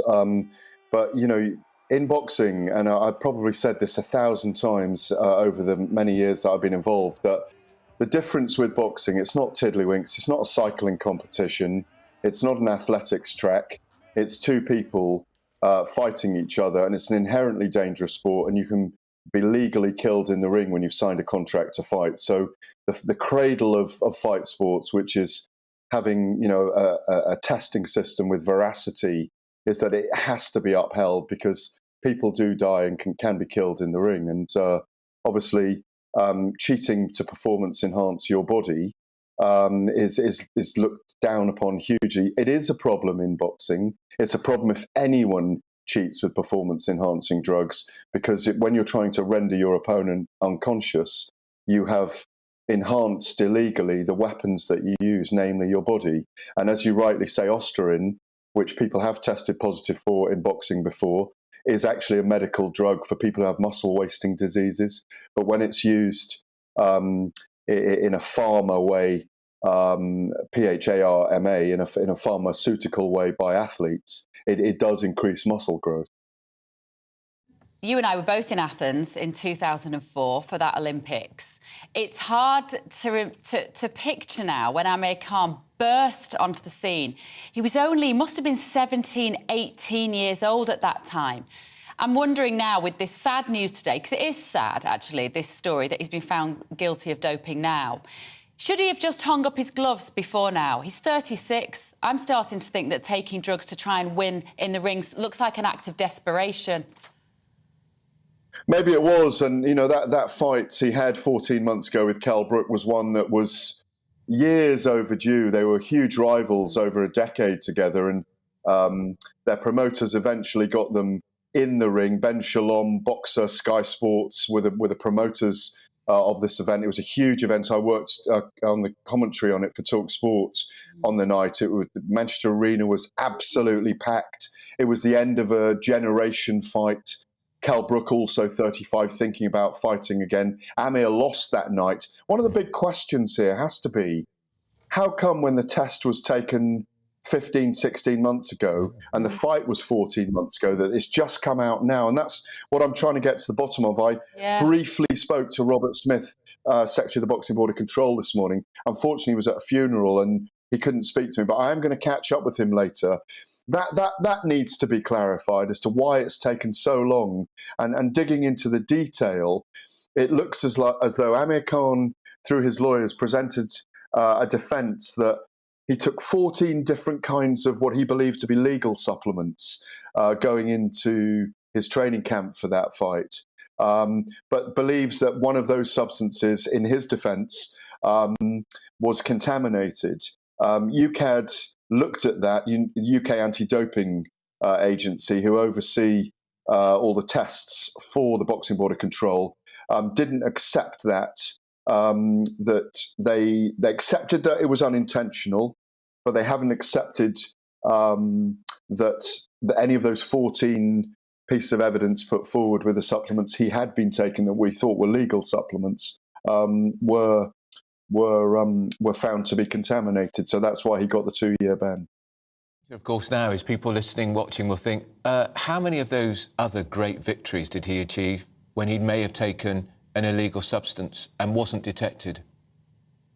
They may think that now. I mean, having covered his career over, I think, he fought at 135 pounds, 140 pounds, 147 pounds, what we call lightweight, light welterweight and welterweight, very much at elite championship level. He would have been tested with some, with some meticulousness, because at that level, those guys are tested a lot. I just wonder whether people will think, he was knocking on in age. He hadn't fought quite as much in the last few years. He probably should have retired years ago, but they both wanted this fight, Khan and Brook, and they were both well past their sell-by date. And who knows? I mean, I'm not casting on aspersions that he did do it deliberately, but he has been found wanting by UKAD and the Boxing Board of Control. 2-year ban. I doubt whether he'll ever box again anyway. He's retired. Yeah. But it doesn't make it any better. And it is a stain on the rest of his career as a post-sportsman, as a celebrity, as an endorser of brands and motivational speaking, whatever it is he could have gone and done with his life, that's all ruined now. Gareth, great to see you. Gareth A. Davies there, journalist, to bring us up to speed on all of that. What a sad story. Terrible, because that's all people will think now. He's a cheat. Yeah, it's a bit like Lance Armstrong, isn't it? Yeah, and Ben Johnson, who won the gold medals for running and then was bizarrely allowed to continue in sport. We're talking papers now, and we love this bit because our favourite political commentators here, Nigel Nelson, and our favourite political commentators here, Tonya Buxton. Good morning, good morning. What do you think? I think this bloke, whether he should be banned from sport for life. So do I. So do I. I just think that when you're a cheat, you're a cheat. That's what I think. And there's no coming back from it. And I do agree with you. I bet he didn't cheat when he was younger. Yeah. But then as he lost his virility, lost his strength, he started to dabble. And it's just ruined his life now. You have a son who boxes, don't you? My son was British national champion for his weight range How last year. stressful being the mother of a boxer. I can't think of a sport I'd rather my children did less. Can I just say that I've made him stop boxing now because I read the study on early dementia in adolescent head trauma. And Anthony Joshua himself came round to try and persuade me to change my mind, and I wouldn't. He's the man who won that big fight at the weekend. He did, yes. And he gave up because you told him to? No, it was a big row. Can you imagine the rows in our house? Yes. It was massive rows. But, you know, I'm reading these studies. He doesn't want to be a professional boxer. Yeah. He's got this lovely title, great thing to have. Yeah. Enough. Yeah. Enough. But I'm the bad guy. I'm a real bad guy in my house. Well, good for you. I can't watch a boxing match, Nigel, because it just makes me feel ill to see two people willfully trying to hurt Andrew, each I'm other. with you, yeah. I mean, it's called sport. Yeah, I've only ever covered one boxing match in my life as a journalist. And it was in New York, and I'd never done anything like that before. And I emerged from the ring, from the side of the ring, just covered in blood. And I thought, no, I'm never going to do this again. This is absolutely barbaric. Well, it gets a bit feisty here, but we never quite get to those levels, Nigel. I mean, I wouldn't ban it because I don't like banning things, but I don't watch it either. No, I just couldn't. If someone offered me even Muhammad Ali versus Joe Fraser, which I wouldn't want to watch it anyway, because it's too awful. And look what happened to Muhammad Ali. Yeah, well, exactly. Yeah, I mean, he was a lovely player. I remember I spent 3 days with him years and years ago when he was still all compos mentis, and he's one of the nicest people that I've ever met. But made punch drunk because he fought on for too long. Exactly. Yeah. And Anthony Joshua is one of the nicest people you could ever meet. He's a lovely boy. He's a lovely really nice boy. Only you could call him a boy, Tonya. Right, let's move on to our stories today. Right. Olivia Pratt-Corbell, we were just talking about this with Peter Blexley. Her killer, Cashman, didn't stand up in court to hear the statement from the mother. That would have doubly broken my heart again as the mother. There feels like a sense of injustice in that, Tonya. It just adds to what a gutless creep this drug dealer is. He's a gutless, disgusting creep. And what her mother said is that that they are now starting their life sentence. Living without Olivia, and it's just, I mean, it wrenches my stomach. But going back to what we're saying is that these drug dealers, I mean, they have to be brought to account. You know, he's got a 42-year sentence for murdering this beautiful young girl. But what are we doing about drugs in this country? What are we doing about it? These guys he had 2 guns on him, not one but 2 guns on him. And he was determined to kill. Yes, determined to kill. We're living in a lawless country. And if he killed the tow rag he was pursuing, presumably it would have all been covered up. It's only because he killed a 9-year-old girl and his own girlfriend actually courageously went to the police, and she's now going to have to be given... Live in heightened protection forever. For the rest of her life. Forever. But don't we think, just to move it out slightly, that if drugs were legal, which I'm a real believer of. I mean, I don't touch any drugs, I don't want any drugs, I don't want them, but I think it's a choice. At least then it'll get rid of the drug dealers and the criminality of it all. A lot of police say the same thing. I mean, there is Why an do politicians never say it, Nigel? Why are they so scared of this argument? I think they're scared. A lot of the politicians are scared of lots of things, like, you know, how to reform the NHS, for instance. On the drugs front, they just don't think there are any votes in it. But what the police keep saying is... It doesn't matter whether it could be right or wrong. Just about the votes. But it is, I'm afraid, that's the way that politicians work. But the whole thing is, do we take drugs as being a public health issue or a criminal issue? The view from most of the police officers I've ever talked to is, please make it a public health issue. If you've got a problem, get help. If you were able to go as far as legalisation, you could tax them. That tax money could be used for treating victims of it. I mean, there are a lot of ups and downsides, and I think what you need is a proper study, like the old Royal Commissions, to decide the best way forward on that. I think the Lib Dems have talked vaguely, haven't they, about the drugs issue? Decriminalising of it as opposed to legal. Yes. And they just get drowned out by the Tories and Labour. Yeah, effectively. And decriminalising, obviously, you couldn't then tax it. It's a question of whether or not you want to try and make some money out of it. But the one thing you would do by making them legal is you take the criminality out of it, you take the gangs out of it. But we were talking, weren't we, just at the beginning about why was this scumbag allowed to malinger down in the police cell, wasn't in court to hear the very powerful witness statement from Olivia's mum. Dominic Raab said he's going to change the law. How many times is he going to say that? Why didn't he just do it? A one-line bill in the Commons, it could go through in 24 hours. It would be easy. I mean, the only question I would ask then is, what would happen if he actually is in court and starts shouting and yelling, disrupting proceedings? They'll have to cross that bridge when they come to it. I would maybe it's a case of if you don't, you know, that actually that will be added onto your sentence. If you disrupt the court proceedings in any way, then and the judge says, you keep on, we're going to gag you. Put something over his mouth. What's wrong Not with that? sure we can do that. Why? I like the idea of that, to be honest with you.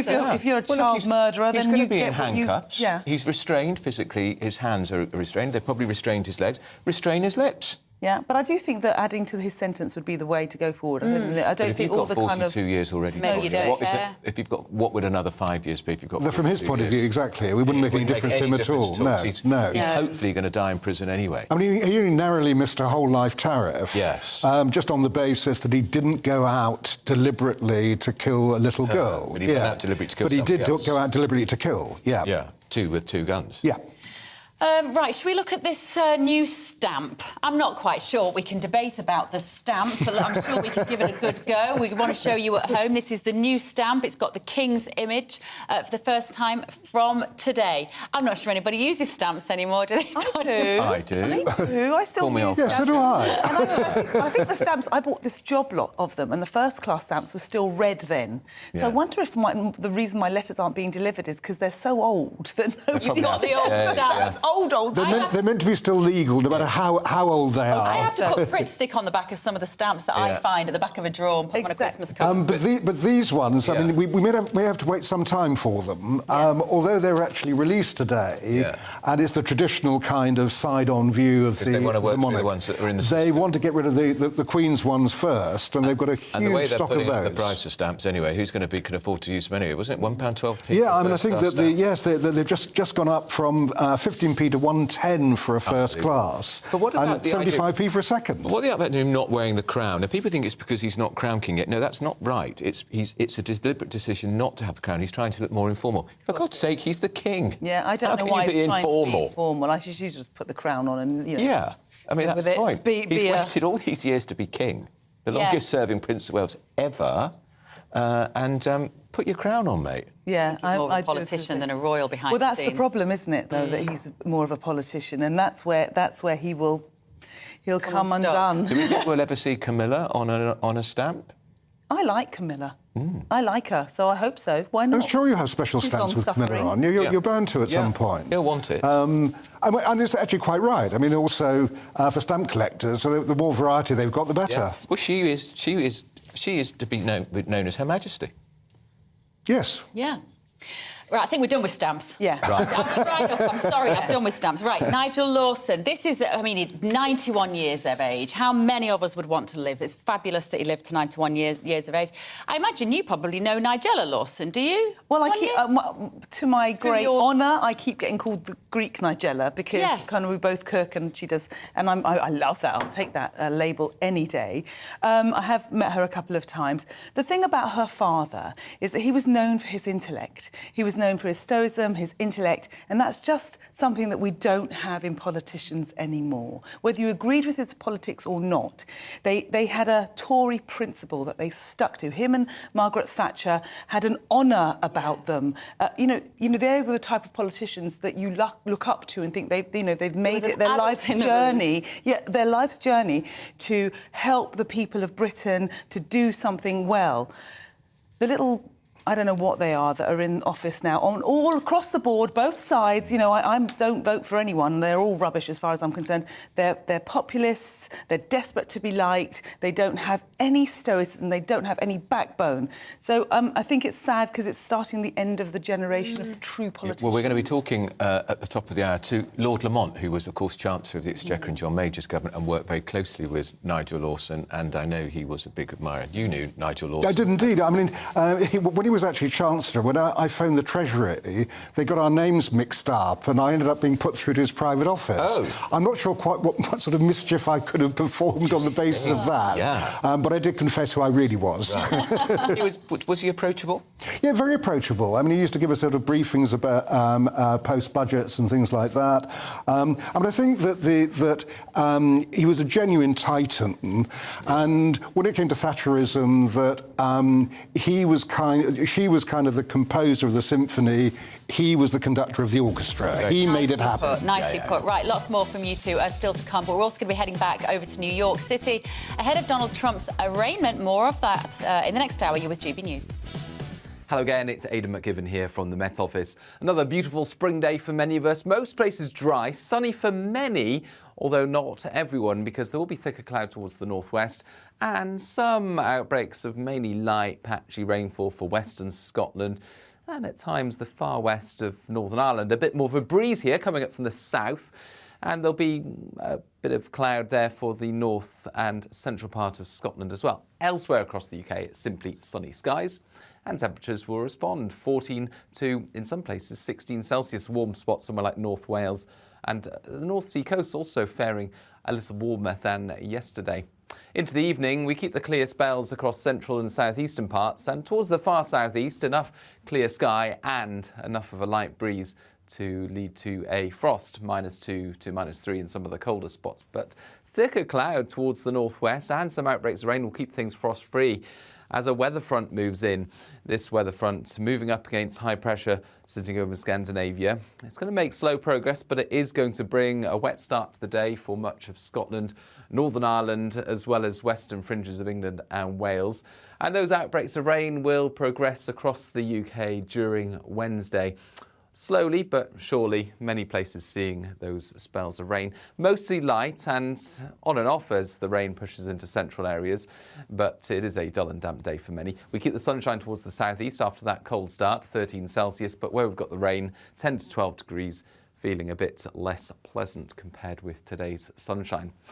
Now, those outbreaks of rain slowly migrate across the UK during Wednesday nights, followed by showers across western Scotland and Northern Ireland for a time. Some clear spells emerging here, but with the cloud elsewhere, it's going to be a frost-free start to Thursday. The rain on Thursday clearing to showers, and then fine weather returning for the Easter weekend. We are GB News, the People's Channel. And right across the United Kingdom. You can find us on Sky Channel 512. Virgin Media Channel 604. Freesat Channel 216. Freeview Channel 236. And YouView Channel 236. You can also take us with you on DAB+ radio. With the GB News app and at the website gbnews.uk. We're absolutely everywhere. Come join us on GB News, the People's Channel, Britain's news channel. Monday to Thursday, 9 p.m. till 11 p.m. Join me, Dan Wootton. I'll bring you the sharpest takes and hottest debates. Do you not believe in prison? I don't believe in prison. I'm completely stunned. I guarantee you there'll be no spin, no bias, no censorship. I actually was personally quite offended by it. And no reason to go to bed. So I guess they've always been quite woke. That's Dan Wootton tonight on TV, radio and online. Monday to Thursday from 9 p.m. till 11 p.m. on GB News. The People's Channel, Britain's news channel. Hello, I'm Michelle Dewberry, and you can join me every weekday 6 till 7 on Jubes and Kerr. You're an inspiration to us all. Clip that bit off. Well, you are. That's my ringtone. My political ambitions those days are gone, I can tell you. She's only teasing. Go on. He's probably going to want to lay down now. I'll give him 2 minutes to have one. Let's respectfully disagree. That's what we like on Jubes and Kerr. Come and join us. GB News, the People's Channel. Michelle Dewberry, weekday evenings at 6 o'clock. I'm Simon Evans. Join me on GB News for Headliners at 11 p.m. What's the scoop? I'll be joined by 2 of the country's top comedians. That's right. As we take a look at tomorrow's newspapers tonight. We're going to get into trouble. If it's a big story, we'll be covering it. Spill some tea on him. There we go. But we'll also have some fun. I wouldn't stick up a bank.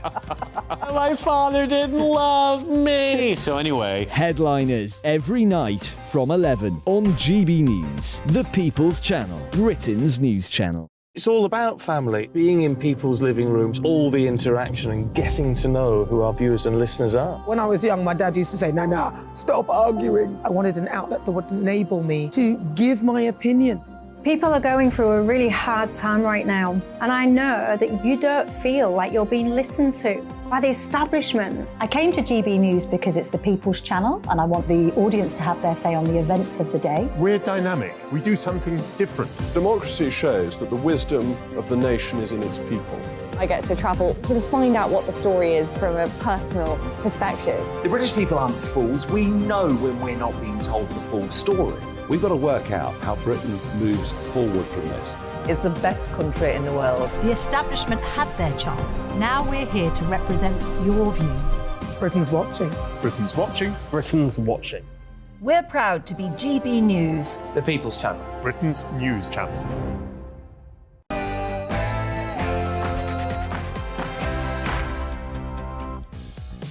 Good morning and welcome to The Point on GB News with me, Andrew Pearce, and Bev Turner. Packed show already, but still a lot more to come in the next hour. The Donald Trump has arrived in New York as he prepares for a historic legal battle, becoming the first former president to face criminal charges. Will he be found guilty of all 34 felonies? Stay with GB News for the latest.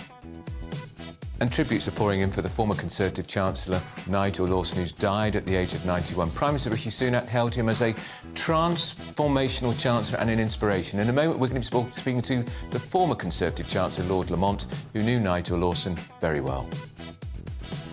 As Keir Starmer marks 3 years as Labour's leader, are you convinced by his ability to lead the party and indeed the country, especially when it comes to defending our borders, women's rights and growing the economy? Let us know your thoughts. And they're stamps and they feature the profile of King Charles. They're going on sale today. The monarch faces to the left in a traditional image, but no crown.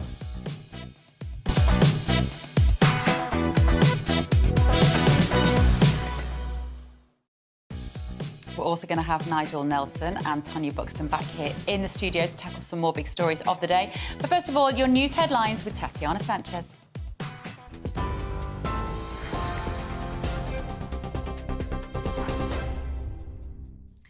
Bev, thank you very much and good morning. It's 1 minute past 11. This is the latest from the GB newsroom. Donald Trump will make US history, becoming the first sitting or former president to face criminal charges. These are now live shots from New York, where people have started to gather ahead of his appearance in court, where he'll be formally charged, fingerprinted, and could possibly have his mugshot taken. He was indicted over an alleged hush money payment to the adult film star Stormy Daniels before the 2016 election. His lawyer says he'll plead not guilty. Former international trade advisor to Bill Clinton and George Bush, Steve Gill, says the former president wants to draw attention to his appearance. It will be a spectacle, and that's part of what President Trump wants. There are reports that he was given the opportunity to do this arraignment via Zoom.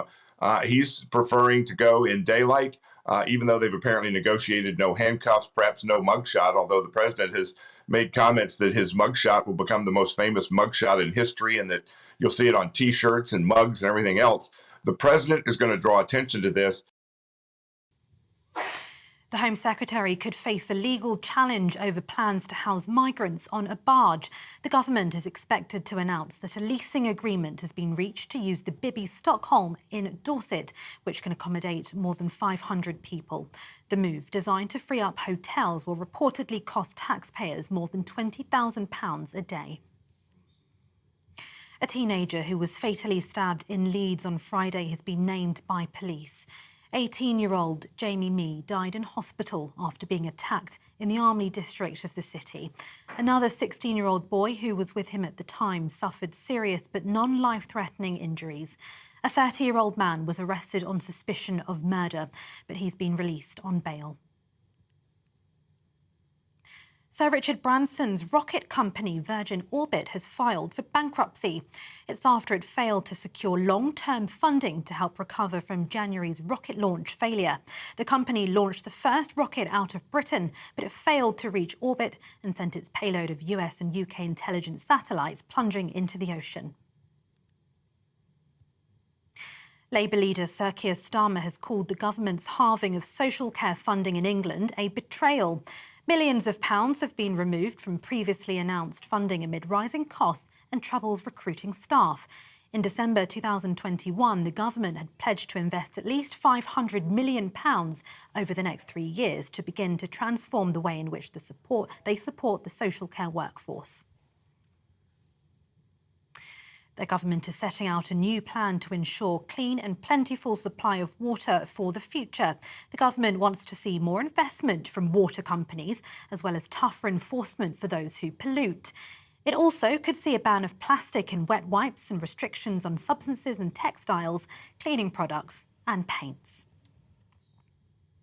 Russia has warned Finland's NATO membership raises the risk of conflict. The country is due to join the military alliance later today. NATO's chief Jens Stoltenberg says Russia's invasion of Ukraine triggered membership applications by Finland and Sweden. He says this will bring more security to the Nordic and Baltic regions. Important for NATO, it's important for Finland, it's important not least for the Nordic region and the Baltic region. You can just look at the map and understand how important Finland is for the security in the Nordic and the Baltic region. And then also, of course, Finland brings high-end capabilities, substantial forces, and also advanced defense industry into the alliance. One person has died and at least 30 injured after a passenger train derailed in the Netherlands. Emergency services said the train carrying 50 people came off course after hitting construction equipment on the track, which caused the front carriage to crash into a field. 19 people were taken to hospital, with the remaining treated at the scene. Former world boxing champion Amir Khan has been banned from all sports for 2 years. UK anti-doping agency says the 36-year-old tested positive for the anabolic drug Ostarine after losing his bout to Kell Brook in Manchester in 2022. Khan, who announced his retirement in May last year, has accepted he violated the rules but said it wasn't intentional. And British stamps will feature the King's image for the first time today. They feature Charles's head and neck facing left, as all monarchs have done since Queen Victoria.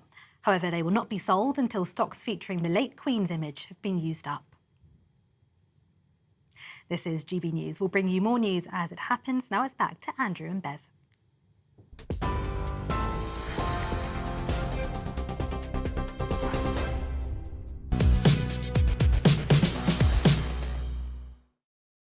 Still to come this morning, we're going to be talking to a former soldier who was kidnapped by the Taliban. It's an amazing story, so stay tuned for that.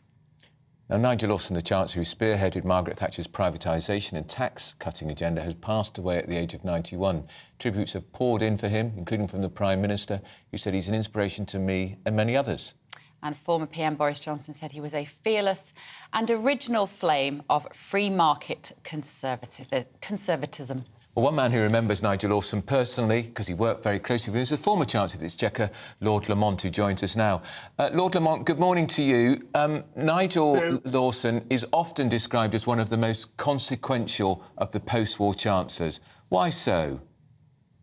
Well, I think he had a huge impact on the whole period, beginning and end, of Mrs. Thatcher's government. He worked at the beginning very closely with her in opposition, helping to develop the policies that were going to bring inflation sharply down, the so-called monetarist policies, reducing the deficit, preparing for government. That was the first phase. Then he was in the Treasury with Geoffrey Howe implementing those plans. Then he became involved in the privatisation plans in the mid-80s. He was one of the architects of that.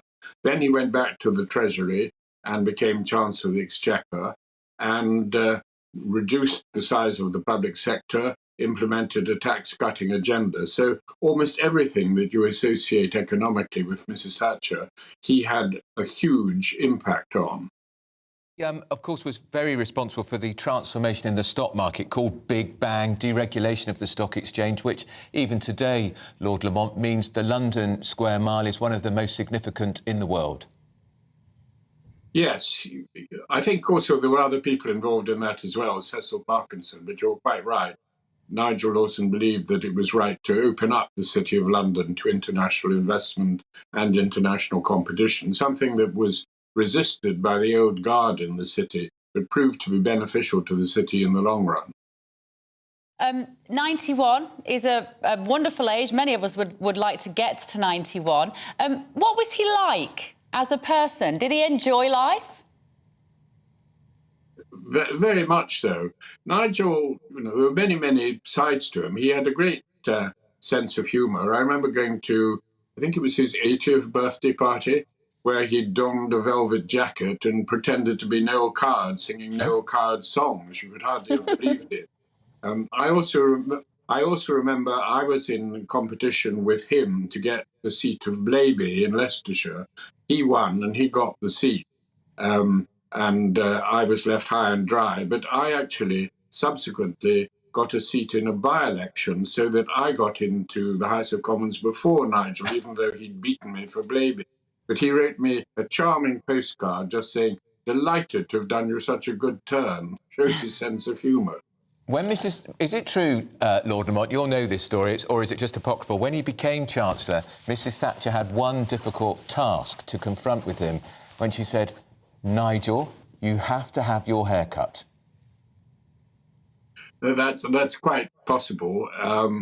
He did look like the Prince Regent, really, at one point, long flowing hair. He put on a lot of weight, Nigel, at one point, but typically with Nigel, he then decided to lose it, and he went on a great diet, and then he wrote a book on slimming and how to lose weight, which was a bit of a bestseller. He could turn his hand to many things, and as you remember, he subsequently got very involved in the debates about climate change. So he wasn't a person just interested in finance and nothing but finance. Let me take you to the 1988 budget, though, because there are parallels with what Liz Truss tried to do last year, Lord Lamont. It was probably the most emblematic budget of the Thatcher years. He cut the top rate of tax from 60p in the pound to 40p. Income tax was cut, the lower rate was cut from 27 to 25p. It caused such uproar on the Labour benches, as I recall. The Speaker had to shut the Commons down for 10 minutes. Yes, that's right. Well, it was extremely radical. But, of course, most of the tax cuts have endured, and even Labour governments didn't dare to put them up to what they were previously. Remember, when the Conservative government started off in 1979, the tax on unearned income was 98%, and that was cut by Geoffrey Howe with the backing of Nigel. But that was the great agenda of the 80s. We've got the highest tax burden at the moment that we've had for 70 years in this country. Can I just ask your personal opinion on whether you think that is a sensible way to be running the economy at the moment, with your vast experience behind you? Well, of course, as a Conservative, I don't like having a high tax burden, the highest since the 1940s. That is true. But that is true of an awful lot of countries in the world. The pandemic put up public spending in G7 countries by an average of 4% of GDP. So everybody has had this massive expenditure, and you will find the tax burden is rising throughout Europe and throughout the G7. 2 years ago, I'm not sure what the figures are today, because we don't know exactly what every country is doing, but 2 years ago, the gap between us and the average in the G7 was 4%. We were 4% lower in the tax burden, 7% lower compared with the EU 12, that is the original 12 members of the EU. So, Britain has seen its tax burden rise, but that is happening all over the world because of the effects of COVID. These aren't just excuses being made by the present Conservative government. It's a fact that the debts that were incurred have put up the indebtedness of the country and caused every country problems. Can I ask you just finally, but of Lord course, Lamont... I want to cut taxes in the long run. Yeah. Just finally, Lord Lamont,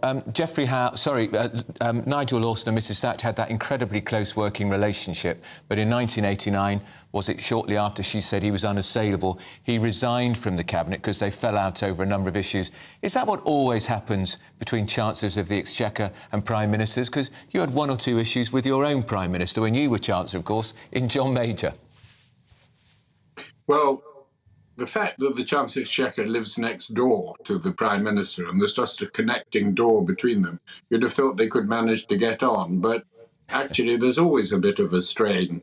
I think even Prime Ministers who've been Chancellor of the Exchequer before tend to become more political because they're interested in elections, interested obviously in getting back to power. They're more nervous about electoral consequences, whereas the poor old Chancellor is the only person who wants to restrain expenditure, keep taxes down, and be responsible. And unless the Prime Minister and the Chancellor work very close together, the Chancellor is completely powerless. But there's an inbuilt tension there. I did try very strongly to persuade Nigel not to resign. I was very, very sad when he did. I wrote him a letter on the day saying, for goodness sake, don't do this. Pity he didn't listen, Lord Lamont. Sorry? It's a pity he didn't listen. Indeed, yes. All right. Thank you so much for joining us. That's Lord Lamont, the former Chancellor of the Exchequer, talking about his friend and former colleague, Nigel Lawson, Lord Lawson of Blaby, who has died at the age of 91. One of the great post-war reforming chancellors. Yeah, like Tony Buxton was saying, it feels like a sort of end of an era, doesn't it, when all of those particular protagonists start to shuffle off this mortal coil. But Rishi Sunak said one of the first things I did as Chancellor was hang a picture of Nigel Lawson above my desk. Do you believe that? It sounds good today, doesn't it? He said he was a transformational chancellor and an inspiration to me and many others. My thoughts are with his family and friends at this time. And we shouldn't forget Nigel Lawson had 6 children. Dominic is a very famous journalist, and Nigella, of course, is a very famous cookery writer. Absolutely. And also we have a quote, I think, from Boris Johnson, who has said... I think we've just missed that. We were talking over it. He said he was transformed. We've got a lot of talking to do today. Now, former US President Donald Trump has arrived in New York as he prepares to become the first US president to be arrested. Trump is due to surrender at the Manhattan District Attorney's Office later today. What a circus that's going to be. He's going to appear in front of a judge where he will plead not guilty to 34 different charges. That's right. So let's speak to Dr. Thomas Gift now, the founding director of the University College London Centre on US Politics. Good morning to you, Thomas. Do we know what these 34 felonies... I'm not expecting you to list all 34, but what do they relate to broadly? Well, good morning, Bev. It's really great to be with you.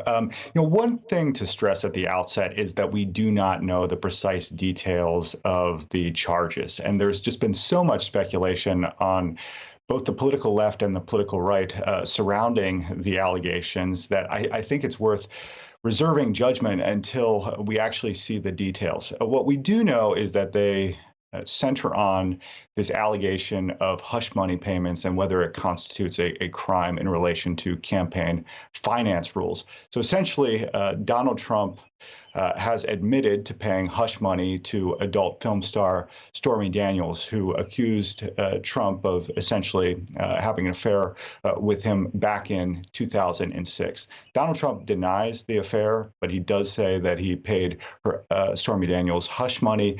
There's nothing illegal per se about having an individual sign a non-disclosure agreement in exchange for silence. But what the real issue here is, allegedly, that you can't do it in furtherance of this larger crime. Now, I think the defense for Donald Trump is that I would have paid this money anyway, right? It has nothing to do with the campaign. It was essentially just to avoid personal embarrassment, and that's going to be the defense. Is there also a suggestion, Dr. Gift, that he might say that his lawyer had paid the money and kind of protected him from the detail of this, and then he billed Donald Trump for this $130,000, which he paid? And the idea that Trump will say, well, I didn't know that's where the money was going to. I mean, my understanding is that Donald Trump has already acknowledged that he knew where the money was going. So I really don't think that that is the issue. I think the issue is whether you can do this in the heat of a campaign. And I think Donald Trump is essentially just going to say, people sign non-disclosure agreements every single day. There's nothing illegal about this. I think it is, to some extent, a novel theory, though, that the prosecutor is operating on. We've really never seen any charges like this before, at least on this level. Of course, it's to an extent unprecedented. I do think that it's a relatively high bar for the prosecution to meet. You've made that point, and we talked to other people who've made the same point, Thomas. You've never seen charges like this, which does give off the rather, not even a faint aroma of politicisation, but that they're out to get him, and that it's a Democrat plot to get perhaps the man they fear at the next presidential election, because why on earth are they bringing 34 different charges over one alleged payment? Of course, this is the charge that Donald Trump has been making since the allegations emerged, that this is a political vendetta, that it's a partisan witch hunt, that it is a George Soros-funded hit job. And that narrative certainly is fueled by the fact that the prosecutor is a Democrat and that he ran essentially on this platform in New York City, which is, of course, a very liberal district. And I think to an extent, Donald Trump has been successful, at least in the court of public opinion, certainly among his base, choice in framing the message that if it were anyone else at the center of these controversies, charges would never be filed. And so, this is something that the Democrat is going to have to deal with. I mean, he's certainly getting pressure from his own side, in addition to the Republican criticism that he's facing. Line has been crossed here in terms of the maybe unspoken agreements between the Democrats and the Republicans in American politics. I'm thinking about the fact that Hillary Clinton was in trouble for various things over the years. So was her ex-husband and the Monica Lewinsky situation. There are question marks over the Biden family, particularly with Hunter Biden, his laptop, their links to Ukraine. And yet, am I right in thinking, Thomas, that over the years there's been a sort of reciprocal relationship that maybe some of these political shenanigans aren't pushed to the criminal courts, but this has changed all that? Right. I mean, there's certainly been a political norm of not prosecuting former presidents or other high-profile political figures. And so this really is a solemn day in the United States. Irrespective of your opinions on Trump, the prosecution of a former president doesn't project a positive image to the world. You could say that Donald Trump's accusations are a little bit rich now because he has spent the last several years calling for the locking up of his own political opponents, including Hillary Clinton as well as Joe Biden. But it really does beg the question of whether this opens up a Pandora's box. And now that it's happened to Donald Trump, whether it could happen to other leaders as well in the United States. I kind of doubt it. And I kind of doubt it because Trump is somewhat unique in both the number of charges that he's facing. Of course, it's not just this one, it's others as well, and also the severity as well. But this charge of the weaponization of the judicial system is real, and it's creating huge divisions in America's political system. They'll regret it. Yeah, I think so. Thank you very much. That was Dr. Thomas Gift, the founding director of the University College London Centre on US Policy. Forget that Biden, they found all sorts of secret papers in Biden's car, in his home. What's happening about that? Yeah, absolutely. No, there's huge questions over that family to be answered. Still to come, we're going to be talking to Benjamin Slater. This is the soldier who was captured by the Taliban. This is on the back of a report which suggests that the British government is not very good at dealing with hostage situations, and also some on the economy and what it's going to mean for business. All of that in just a moment. This is GB News.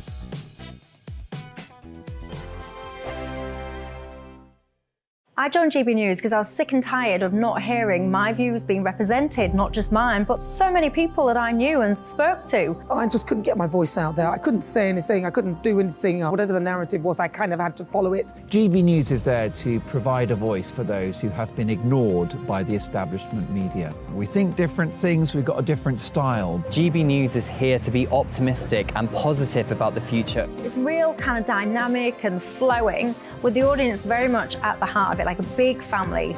Here at GB News, we talk about the things that matter to you. Hearing the voices from right across our towns and cities, especially our towns. All sides of the argument represented with a heavy dose of opinion.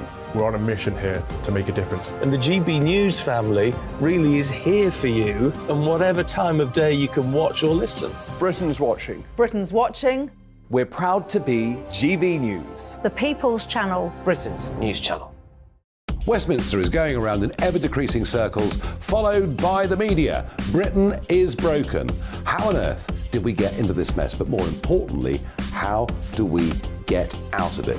Join me at 7 p.m, Mondays to Thursdays on Farage, here on GB News. We will have open, rational debate. We've got to work out how Britain moves forward from this. Join us here on GB News, the People's Channel. Britain is watching. You've probably seen politicians interviewed 1,000 times, but we do it differently. We find out who they really are, we don't shout, we chat, and hopefully we bring a bit of light, not just heat. Did you know Kate Moss? Apparently. Do you have a pair of jeans or a pair of jeans? No, of course I don't. What would I do with them? My friends are like, oh my God, what's she doing now? Join me every Sunday at 6 for Gloria Meets, only on GB News, the People's Channel, Britain's news channel. I'm Jacob Rees-Mogg, the Member of Parliament for North East Somerset and a former government minister. For years, I've walked the corridors of power in both Westminster and the City of London. I campaigned in the largest democratic vote in our island story. I know this country has so much to be proud of. We need to have the arguments, the discussions on how we make it better. The wisdom of the nation is in its people. Vox Populi, Vox Dei. That's why I'm joining the People's Channel. Join me Monday to Thursday at 8 p.m. on GB News, Britain's news channel. I'm Mark White. As GB News Home and Security Editor, I cover those key issues that are so important to you. Our authorities, our communities doing all they can to combat violent crime. With the public services under unbearable strain, why are we still failing to control our borders? Defence, the first priority of any government, has been continually hollowed out. Can we trust our politicians to protect the armed forces? Join me, Mark White, on GB News.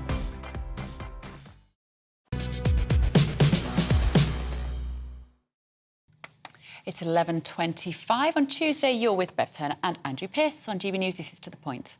And coming up, the UK economy grew a little, 0.1% in the final 3 months of 2022. That's according to revised official figures. At least it didn't go down. Quite. Well, economists said this was largely due to better-than-expected performances across certain industries. But with the government now slashing energy support for businesses, what does this mean in real terms? We're going to talk to the owner of the Dog at Wingham, Mark Bridgen, for his perspective. Mark, morning to you. Morning.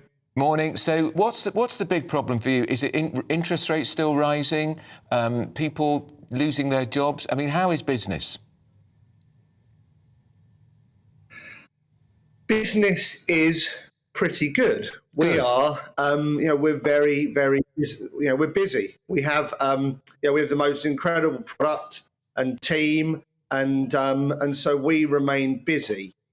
We're achieving that by being incredibly cost conscious and offering as much value as possible. So, currently you can stay 2 nights at the Dog dinner, bed and breakfast, £300, which is phenomenal value. And we've grown our business year on year by 8%. However, due to the cost of everything we buy going through the roof, particularly utilities, we're standing still as a business. Is energy the big problem? Mark, energy is the big problem, is it? Your electric and gas bill?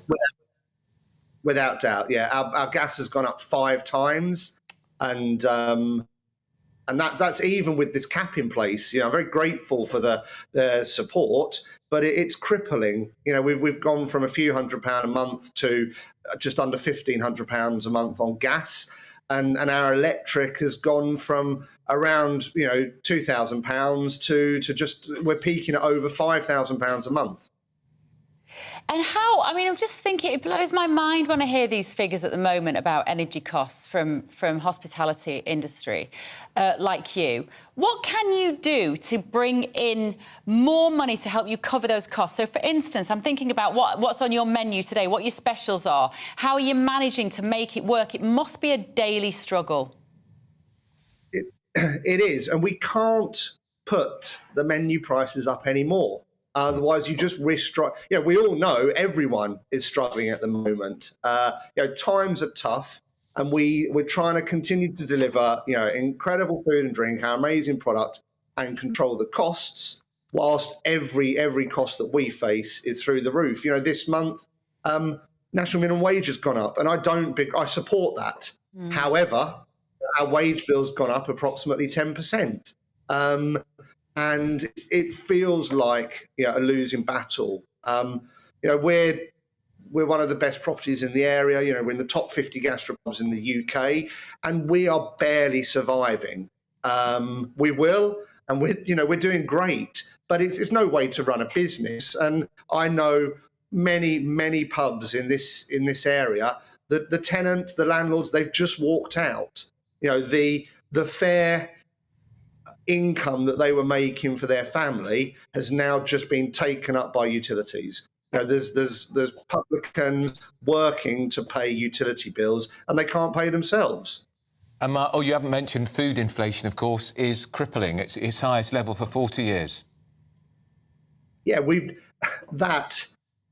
you just become blind to it. You know, all the food products we buy and the drinks. You know, we used to get on the wet sales alcohol an annual price increase. It's now monthly. You know, beer's going up 7% in a month. And yeah, the food, you know, our poor egg supplier, you know, who we've worked with for years, they've written to us and the prices have gone up significantly, and they've held off as long as they can, but they can't survive any longer. Mark, in your darkest moments, when I imagine you wake up at 3, 4 o'clock in the morning and you're turning over what you're going to do with a business that you've worked so hard to build up, what's the bleakest prognosis? You know, look, we are incredibly fortunate. We own the business, we own the site. So the landlady, the landlord, my mum, she doesn't get the rent at the moment. So we can survive. You know, we can keep welcoming our guests. We're going to survive. You know, whether I get paid or not is kind of by the by for the minute. But around us, you know, more traditional businesses without that setup, they're just not surviving, and that's no good for the, you know, hospitality, as we prove through COVID, is an important part of our society. Well, we're going to lose tons of pubs and restaurants. Sure. And one more question. Where is the dog at Wingham? Because you're making me hungry just thinking about going to a nice gastropub. Where are you? We're just outside Canterbury in Kent. Fantastic. Right. Well, we come off air every day at 12 o'clock. We'll come there. see you one day. We look forward to it. Good luck, Mark. Good luck. All the best.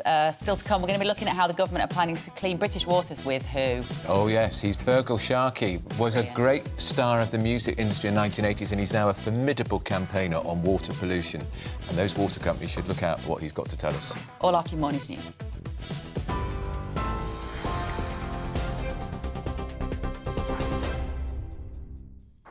Thank you very much and good morning. This is the latest from the GB newsroom. Some breaking news this hour. TikTok has been fined £12.7 million by the Information Commissioner's Office for misusing children's data.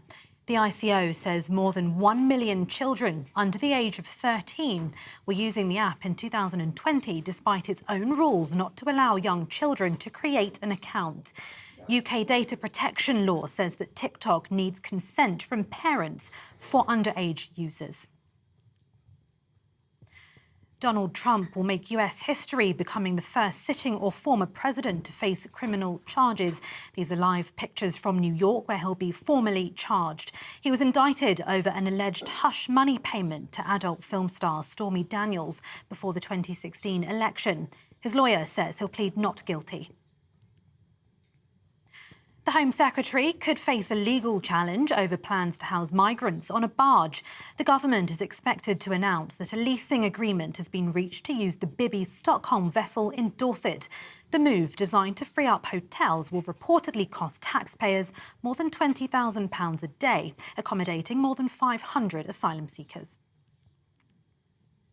British stamps featuring the King's image for the first time. They feature Charles's head and neck facing left, as all monarchs have done since Queen Victoria. However, they will not be sold until stocks featuring the late Queen's image have been used up. TV, online, DAB+ radio and on TuneIn. This is GB News.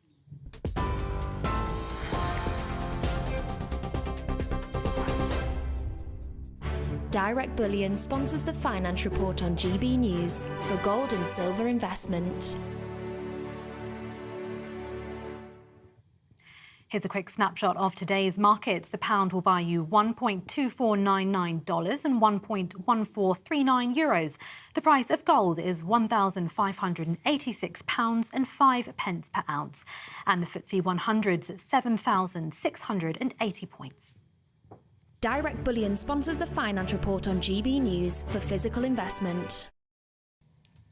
Good morning, it's 11:33. You're with To The Point on GB News.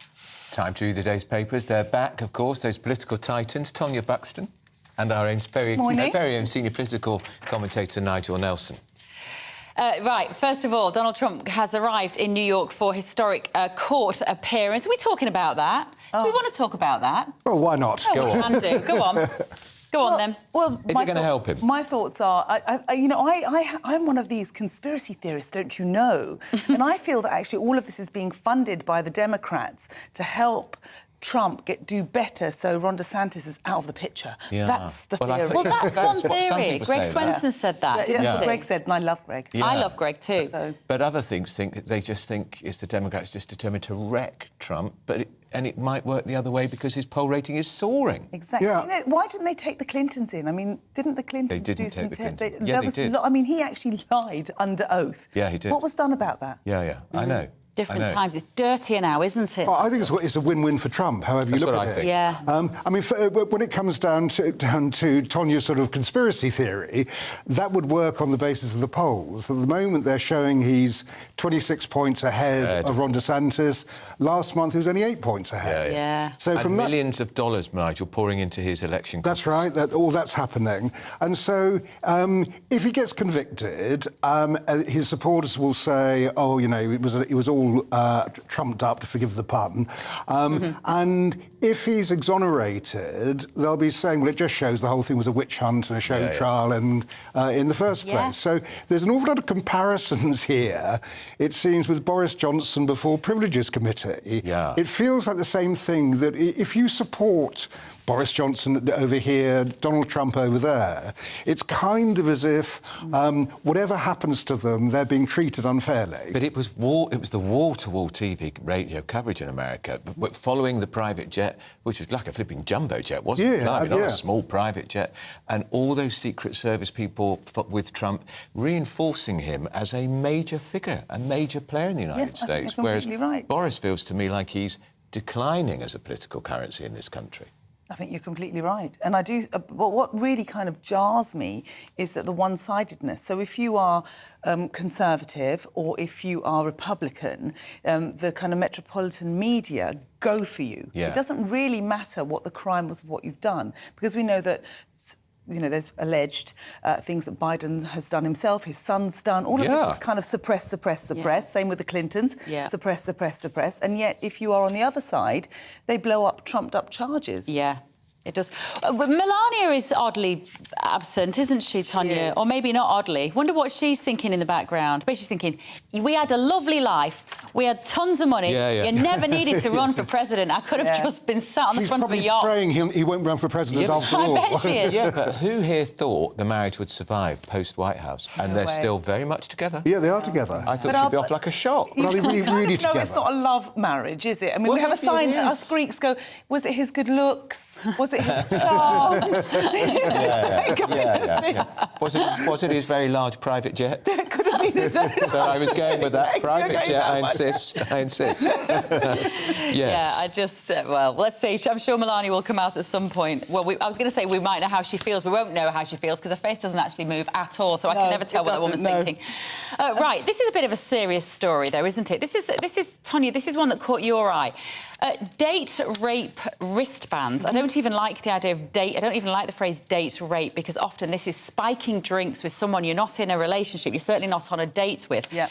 It's become a bigger problem in recent years, and this is one measure to try and tackle it. What are they suggesting? So they found these wristbands that the police have actually found these wristbands. They're trying to find someone to make them, and they're going to give them out to girls who go to clubs. And you put a drop of liquid from your drink onto this wristband, and it changes colour within a minute and lets you know whether you've had some of these date rape drugs that they like use. Rohypnol type things. You know, so it's jumped up like 350% in accusations for date rape. I actually had a niece who had it happen to her. Thankfully, her friends were all around her. It's happened twice to girls I know. One of them actually they ended up bringing her back to my house. So my kind of girls have this thing, you know, they all stick together. So if someone doesn't feel well, they all come home, which is a kind of girl rule you should have. But if I've seen it twice in people I know, can you imagine how much common it must be? Where do they get it from, the date? Must be online. I bet they can buy it online. Everything's you can online. buy everything online. It's wicked, isn't it? So this can only be a good thing. This can only be a good thing. I hope it works. What a terrible sign of the times we're in, though. It's horrible. Yeah. That you'd be saying perhaps to your own daughters when they're 20... Test your drink. You've got to test your drink. Yeah. It's the kind of thing a mother could say to a daughter. Yeah. By the way, before you go out tonight, just put this band on. Yeah. I mean, Essex Police are trialling it, but it does seem to be, I can't see anything against it. No, the nor only me. slight problem is if the drink is very heavily coloured. So if it's red wine, you might get a false reading. It's that kind of thing. But, I mean, it's only a trial at the moment. If it works, it sounds like a good idea. Yeah, I think so. We're going to look at this barge. So the first barge to be used to house asylum seekers could be unveiled this week. Good. The Home Office say they think this will end the reliance on hotels, because how many people have got asylum seekers in 400 hotels? These are illegal migrants, by the way, across the channel illegally. And have you seen these? They're called flotels. Yeah, but the first barge they want to do is in Portland, and the local Tory MP, surprise, surprise, not in my backyard. Is this a solution, do you think, Tanya? No, I actually think that we should get a nice cruise ship that's not being used anymore and take it way out into sea and intercept the boats coming way before, just right on the line of where it becomes British waters. Yeah. And there should be patrols, the Navy should be patrolling from there before they even, just as they come onto our waters, go onto that thing, don't even come onto land. That will affect someone's human rights. Well, our human rights are affected every single day. Yeah. No one seems to care about that. So and I actually think that if you are travelling, if you are a family travelling, maybe you should have different treatment. But let's be honest, the majority, 90%, are young males. They are. So those young males should their feet migrants should not be touching British soil till they get past or through the system, and that's it. And that was close to what they did in Australia under Tony Abbott, who had "Stop the boats" was his motto, which has been nicked by the Tories, and it played very well for Tony Abbott. Nigel, of course, is fulminating here at the very idea, Tanya, that we stop these people coming back in the real world. We think it is the real world. It should be the real world. Yeah. If you stick a cruise ship in the middle of the channel, then you do have a legal problem, because these people they're not criminals, so they're not under arrest, they're not being imprisoned, they've got to be able to move about, which is one of the problems about the idea of sticking a boat just offshore. You've got to. How do you get them backwards and forwards in a busy docks? But they're crossing the channel to land here with an illegal intention. No, well, hang on a sec. There is nothing illegal about taking a small boat across the channel. Yeah. There is nothing illegal about claiming asylum. So the mere phrase "illegal immigrant" No, the is government wrong. has decided it is illegal to No, land the illegal here, bit. The illegal they're coming from a safe country. But it's not the safe country. If we hadn't gone through Brexit. And you're not going to go on about this Dublin Agreement, which never ever enforced. But this is the whole point about the safe countries. If they'd have registered in an EU country prior to getting here, we could have sent them back. No, now we never. can't. But Nigel, we never did. And one of the architects of that bill, Tim Kirkhope, who was a Tory MP, was on the radio only recently saying, we realised within a week it wouldn't work because the other EU countries wouldn't enforce it because they didn't want them either. Well, listening to this conversation, we've got a guest down the line on this. The Home Office hopes these plans will reduce the reliance on hotels. Joining us now is the former Director General of the UK Border Force, Tony Smith. Good morning, Tony. I don't know whether you could hear us talking about it then. We oscillate, don't we, between, in actuality, the ideal situation of dealing with people who are coming across the channel and the reality, which is basically laden down with lawyers left, right and centre. Will these flotels make any difference, and how should they be used? Well, good morning. Yes, I was listening to your conversation with interest, as usual. The main problem, I worked in the Home Office for 40 years, actually. I did end up as DG of the Border Force, but I was an immigration officer back in the day. And once upon a time, when people did arrive, illegally, without a passport, that is illegal entry, we'd send them straight back. And nobody claimed asylum or human rights. This has all changed massively over recent years with the extension of human rights and asylum laws to the point where it's virtually impossible now for an immigration officer to remove anybody from the territory because of legal obstacles. So I could probably guarantee, were I an immigration lawyer, somebody stay in the country for at least a year, probably 2 years, whilst I lodged various applications which can't be dealt with at the border, have to be referred to the Home Office, which take an inordinate amount of time. So what the government are doing, I think we see a series series of announcements, haven't we, over the last few weeks, not just new legal measures, but also these operational measures where we're not going to allow them into communities and into hotels. We're going to isolate them in various accommodation settings. We're seeing a lot of NIMBYism from MPs around the country. So, well, I think that's a good idea, but not in my backyard, you won't. So we've got a real problem on our hands, in dealing with a very large number of people that are now in this country in an irregular position because they don't have status, but they're not removable either. And still, as you say, an ongoing problem with more coming because it's a hugely lucrative business for human smugglers, and the government are really up against it when you're dealing with international organised crime like this with limited resources at your disposal. Well, you say limited resources, but we've just given £500 million to France to try and deal with it over on their shores. What do they need to do, Tony? And why can't they stop the people traffickers? Because those are the real criminals in this situation. So the problem is this wasn't happening on my watch. We did get asylum intake down to manageable numbers through working with the French in the ports of entry. And we have border force officers, as we speak today, in the ports of Calais and Dunkirk, searching lorries and checking passports. What the smugglers have done have evaded the ports. They've moved along the beaches, which are much more difficult to control. We can't control what the French do on their beaches. This is their border. It's up to them. We can encourage them to do more.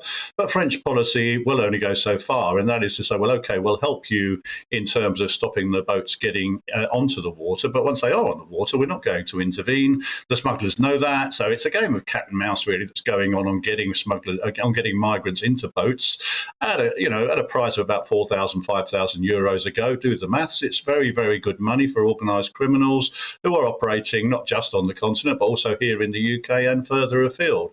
So I think the government are doing what it can to make a fist of this, but I think to say what we're going to stop the boats has to take into account a whole range of issues that you discuss regularly on your programme about what are all these measures in totality going to stop the boats entirely. That's a very big ask. It is a big ask. We remain optimistic, and talking to people like you gives us a little bit of hope that maybe there is a solution. Tony Smith there, former Director General of the UK Border Force.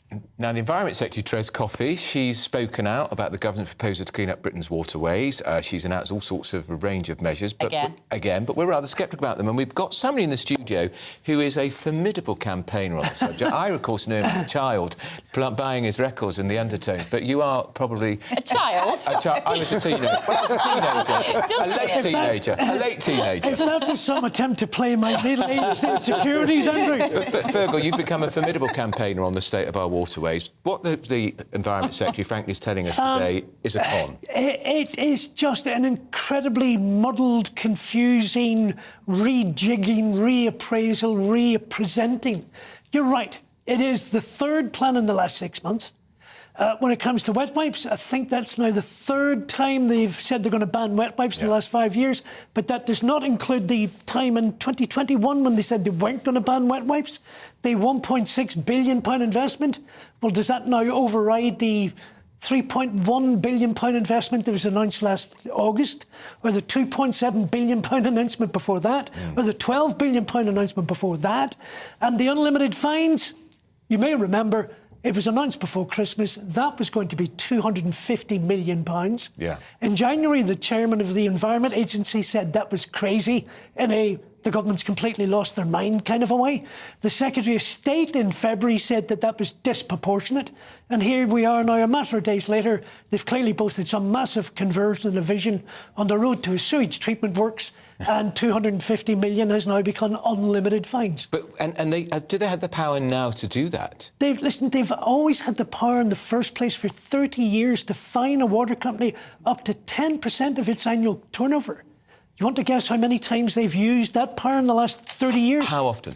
Once. There we are. It's shocking. People will be watching this and going, how do you go from being somebody that we all hold in our hearts as a music star from the 80s... I could make the same accusation. When Andrew was only a child. When I was a teenager, to now being so passionate about this. What happened? There is, a certain element of glass houses and throwing stones here, if you don't mind me saying so. Since I was 10, 11 years old, I had a huge passion for fly fishing. I've stood in rivers in a futile attempt to catch trout and salmon. I was till recently chairman of the oldest fly fishing club in the country.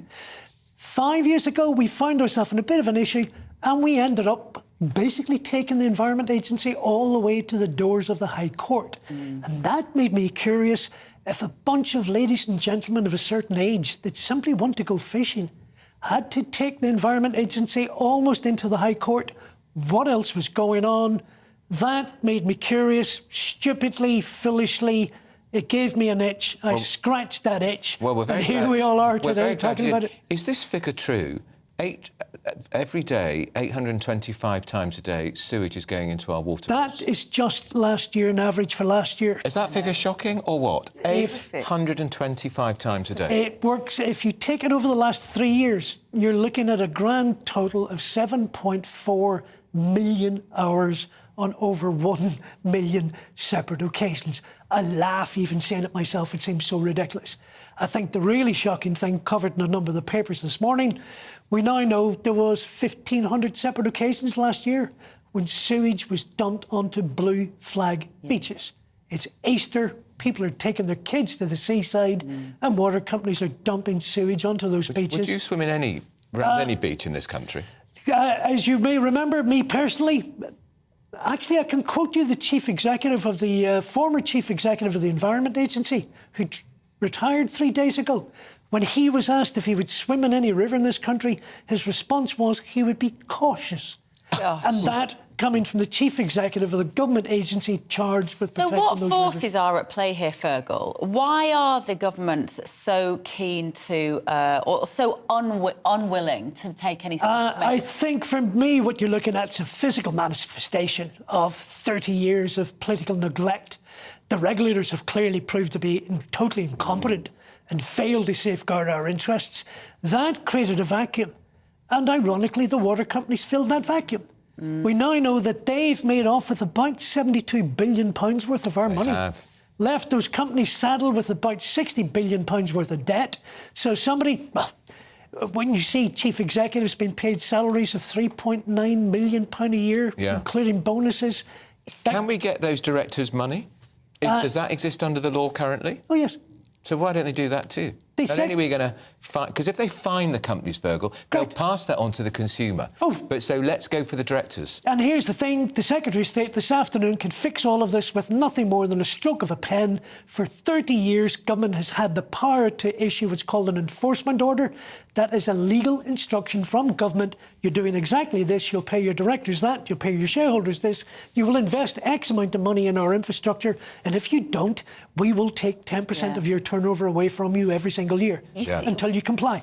Well, let me just bring in our guest as well this morning. Tanya, you're a fan of outdoor swimming. You love a cold swim. I do cold swimming. Don't you think, when I listen to this, and we hear so much from governments about net zero and clean energy, and maybe there's a place for that as well. However, this is what bothers people. Clean water. And the thing is, you have to follow the money with everything. Unfortunately, with life, we've lost our caring side. It's all about the money. And they should, like you said, should be punished. They should take the people, the directors of these companies, take their money, take the company's money, take all their money and make them do it.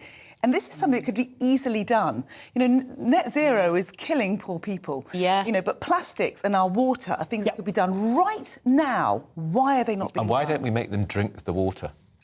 The directors. What about that, Fergal? Do you think that's a good idea? Nigel, do you think that's a good idea? Make them drink the water. Yes, a little bit brutal, but yes, I can see it might work. Ironically enough, Andrew, I have challenged the chief executive of Southern Water that I personally will pay £1,000 of my money to a charity of his choosing should he drink a full glass of what comes out of one of his sewage overflows. And his response?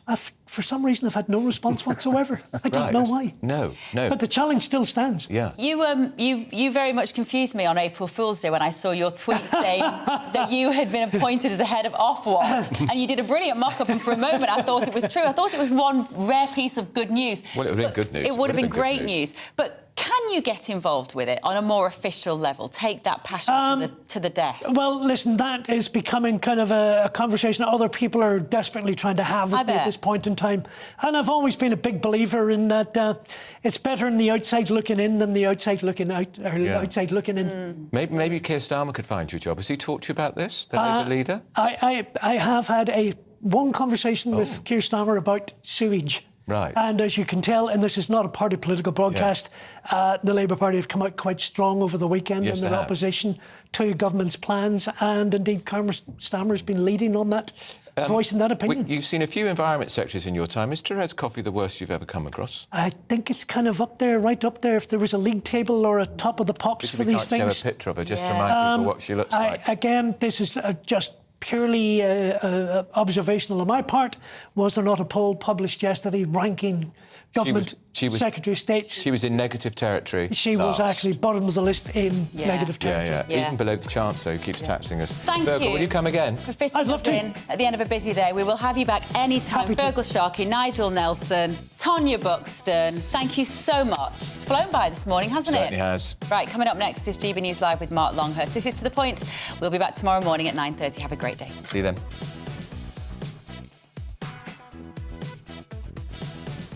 Hello again, it's Aidan McGivern here from the Met Office. Another beautiful spring day for many of us. Most places dry, sunny for many, although not everyone, because there will be thicker cloud towards the northwest and some outbreaks of mainly light, patchy rainfall for western Scotland and at times the far west of Northern Ireland. A bit more of a breeze here coming up from the south, and there'll be a bit of cloud there for the north and central part of Scotland as well. Elsewhere across the UK, it's simply sunny skies. And temperatures will respond, 14 to, in some places, 16 Celsius, warm spots somewhere like North Wales. And the North Sea coast also faring a little warmer than yesterday. Into the evening, we keep the clear spells across central and southeastern parts, and towards the far southeast, enough clear sky and enough of a light breeze to lead to a frost, -2 to -3 in some of the colder spots. But thicker cloud towards the northwest and some outbreaks of rain will keep things frost-free as a weather front moves in. This weather front moving up against high pressure sitting over Scandinavia. It's going to